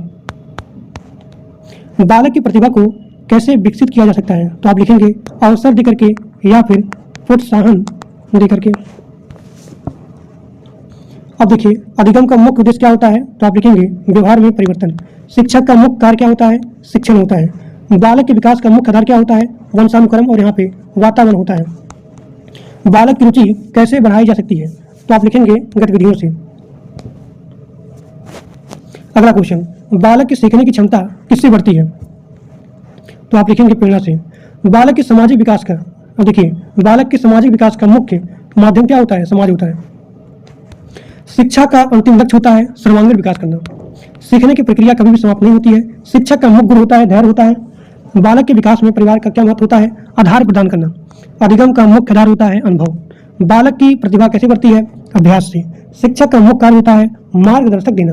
बालक की सीखने की क्षमता किससे प्रभावित होती है, वातावरण से होती है। बालक की रुचि कैसे बढ़ाई जा सकती है, रोचक शिक्षण से। शिक्षा का मुख्य उद्देश्य होता है व्यक्तित्व विकास। अधिगम का मुख्य परिणाम होता है व्यवहार में परिवर्तन लाना। बालक का पहला सामाजिक वातावरण होता है, परिवार होता है। बालक के विकास का मुख्य आधार क्या होता है, वंशानुक्रम और यहाँ पे वातावरण होता है। शिक्षक का मुख्य गुण होता है सहानुभूति। सीखने का मुख्य साधन होता है अनुभव। बालक की प्रतिभा को कैसे बढ़ाती है, यानी कि अगर हमको बालक के प्रतिभा को विकास करना है तो आप बालक को अवसर दीजिए और बालक को प्रोत्साहन दीजिए। अगला क्वेश्चन है कि शिक्षा का अंतिम लक्ष्य होता है सर्वांगीण विकास करना। बालक की सीखने की क्षमता किससे बढ़ती है, तो प्रेरणा से बढ़ती है।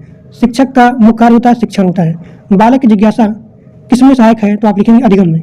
बालक के विकास का मुख्य उद्देश्य होता है सर्वांगीण विकास करना।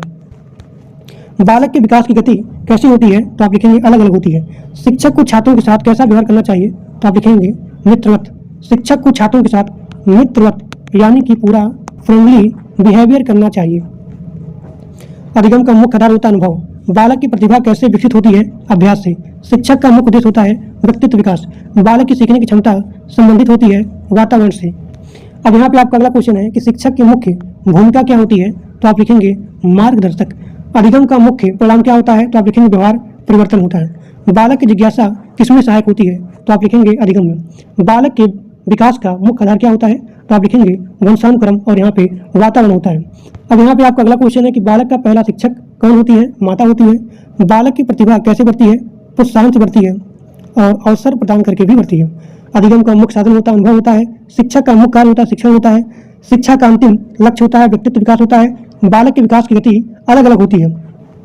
बालक की रुचि कैसे बढ़ाई जा सकती है, रोचक गतिविधियों से। अधिगम का मुख्य परिणाम होता है व्यवहार परिवर्तन। शिक्षक का मुख्य गुण होता है धैर्य। शिक्षक का मुख्य गुण धैर्य होता है। बालक की सीखने की क्षमता किससे बढ़ती है, तो आप लिखेंगे प्रेरणा से बढ़ती है।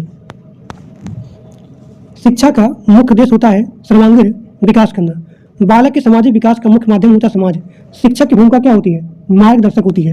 अधिगम का मुख्य आधार होता है अनुभव। बालक की प्रतिभा बढ़ाई जा सकती है अवसर देकर के।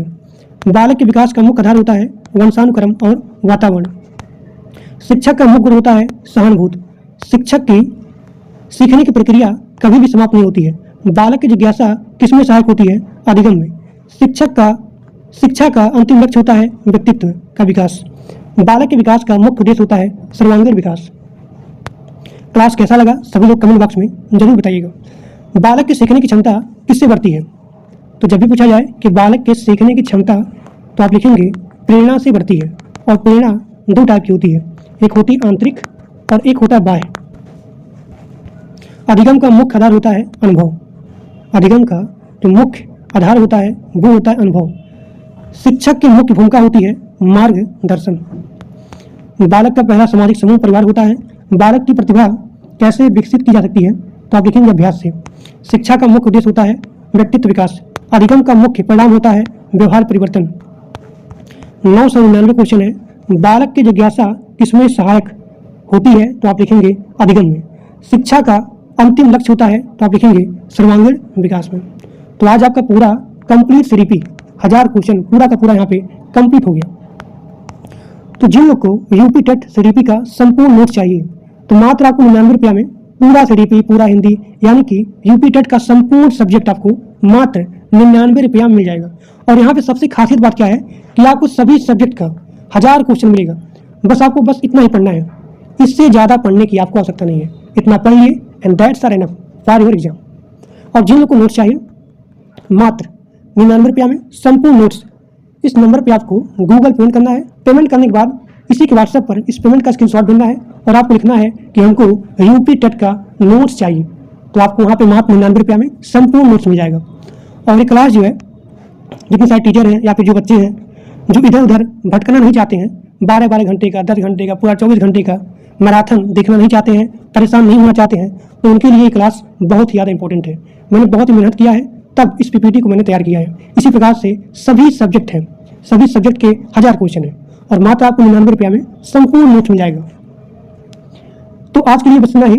और जो लोग मेरे व्हाट्सएप ग्रुप में और टेलीग्राम ग्रुप में नहीं ज्वाइन हो, उसका लिंक इसी वीडियो के डिस्क्रिप्शन बॉक्स में दिया गया है। आप सभी जाकर के ग्रुप को ज्वाइन कर लीजिए और जो लोग चैनल पर नए हो वो लोग प्लीज़ सब्सक्राइब कर लीजिए। तो आज के लिए बस इतना ही। Thank you.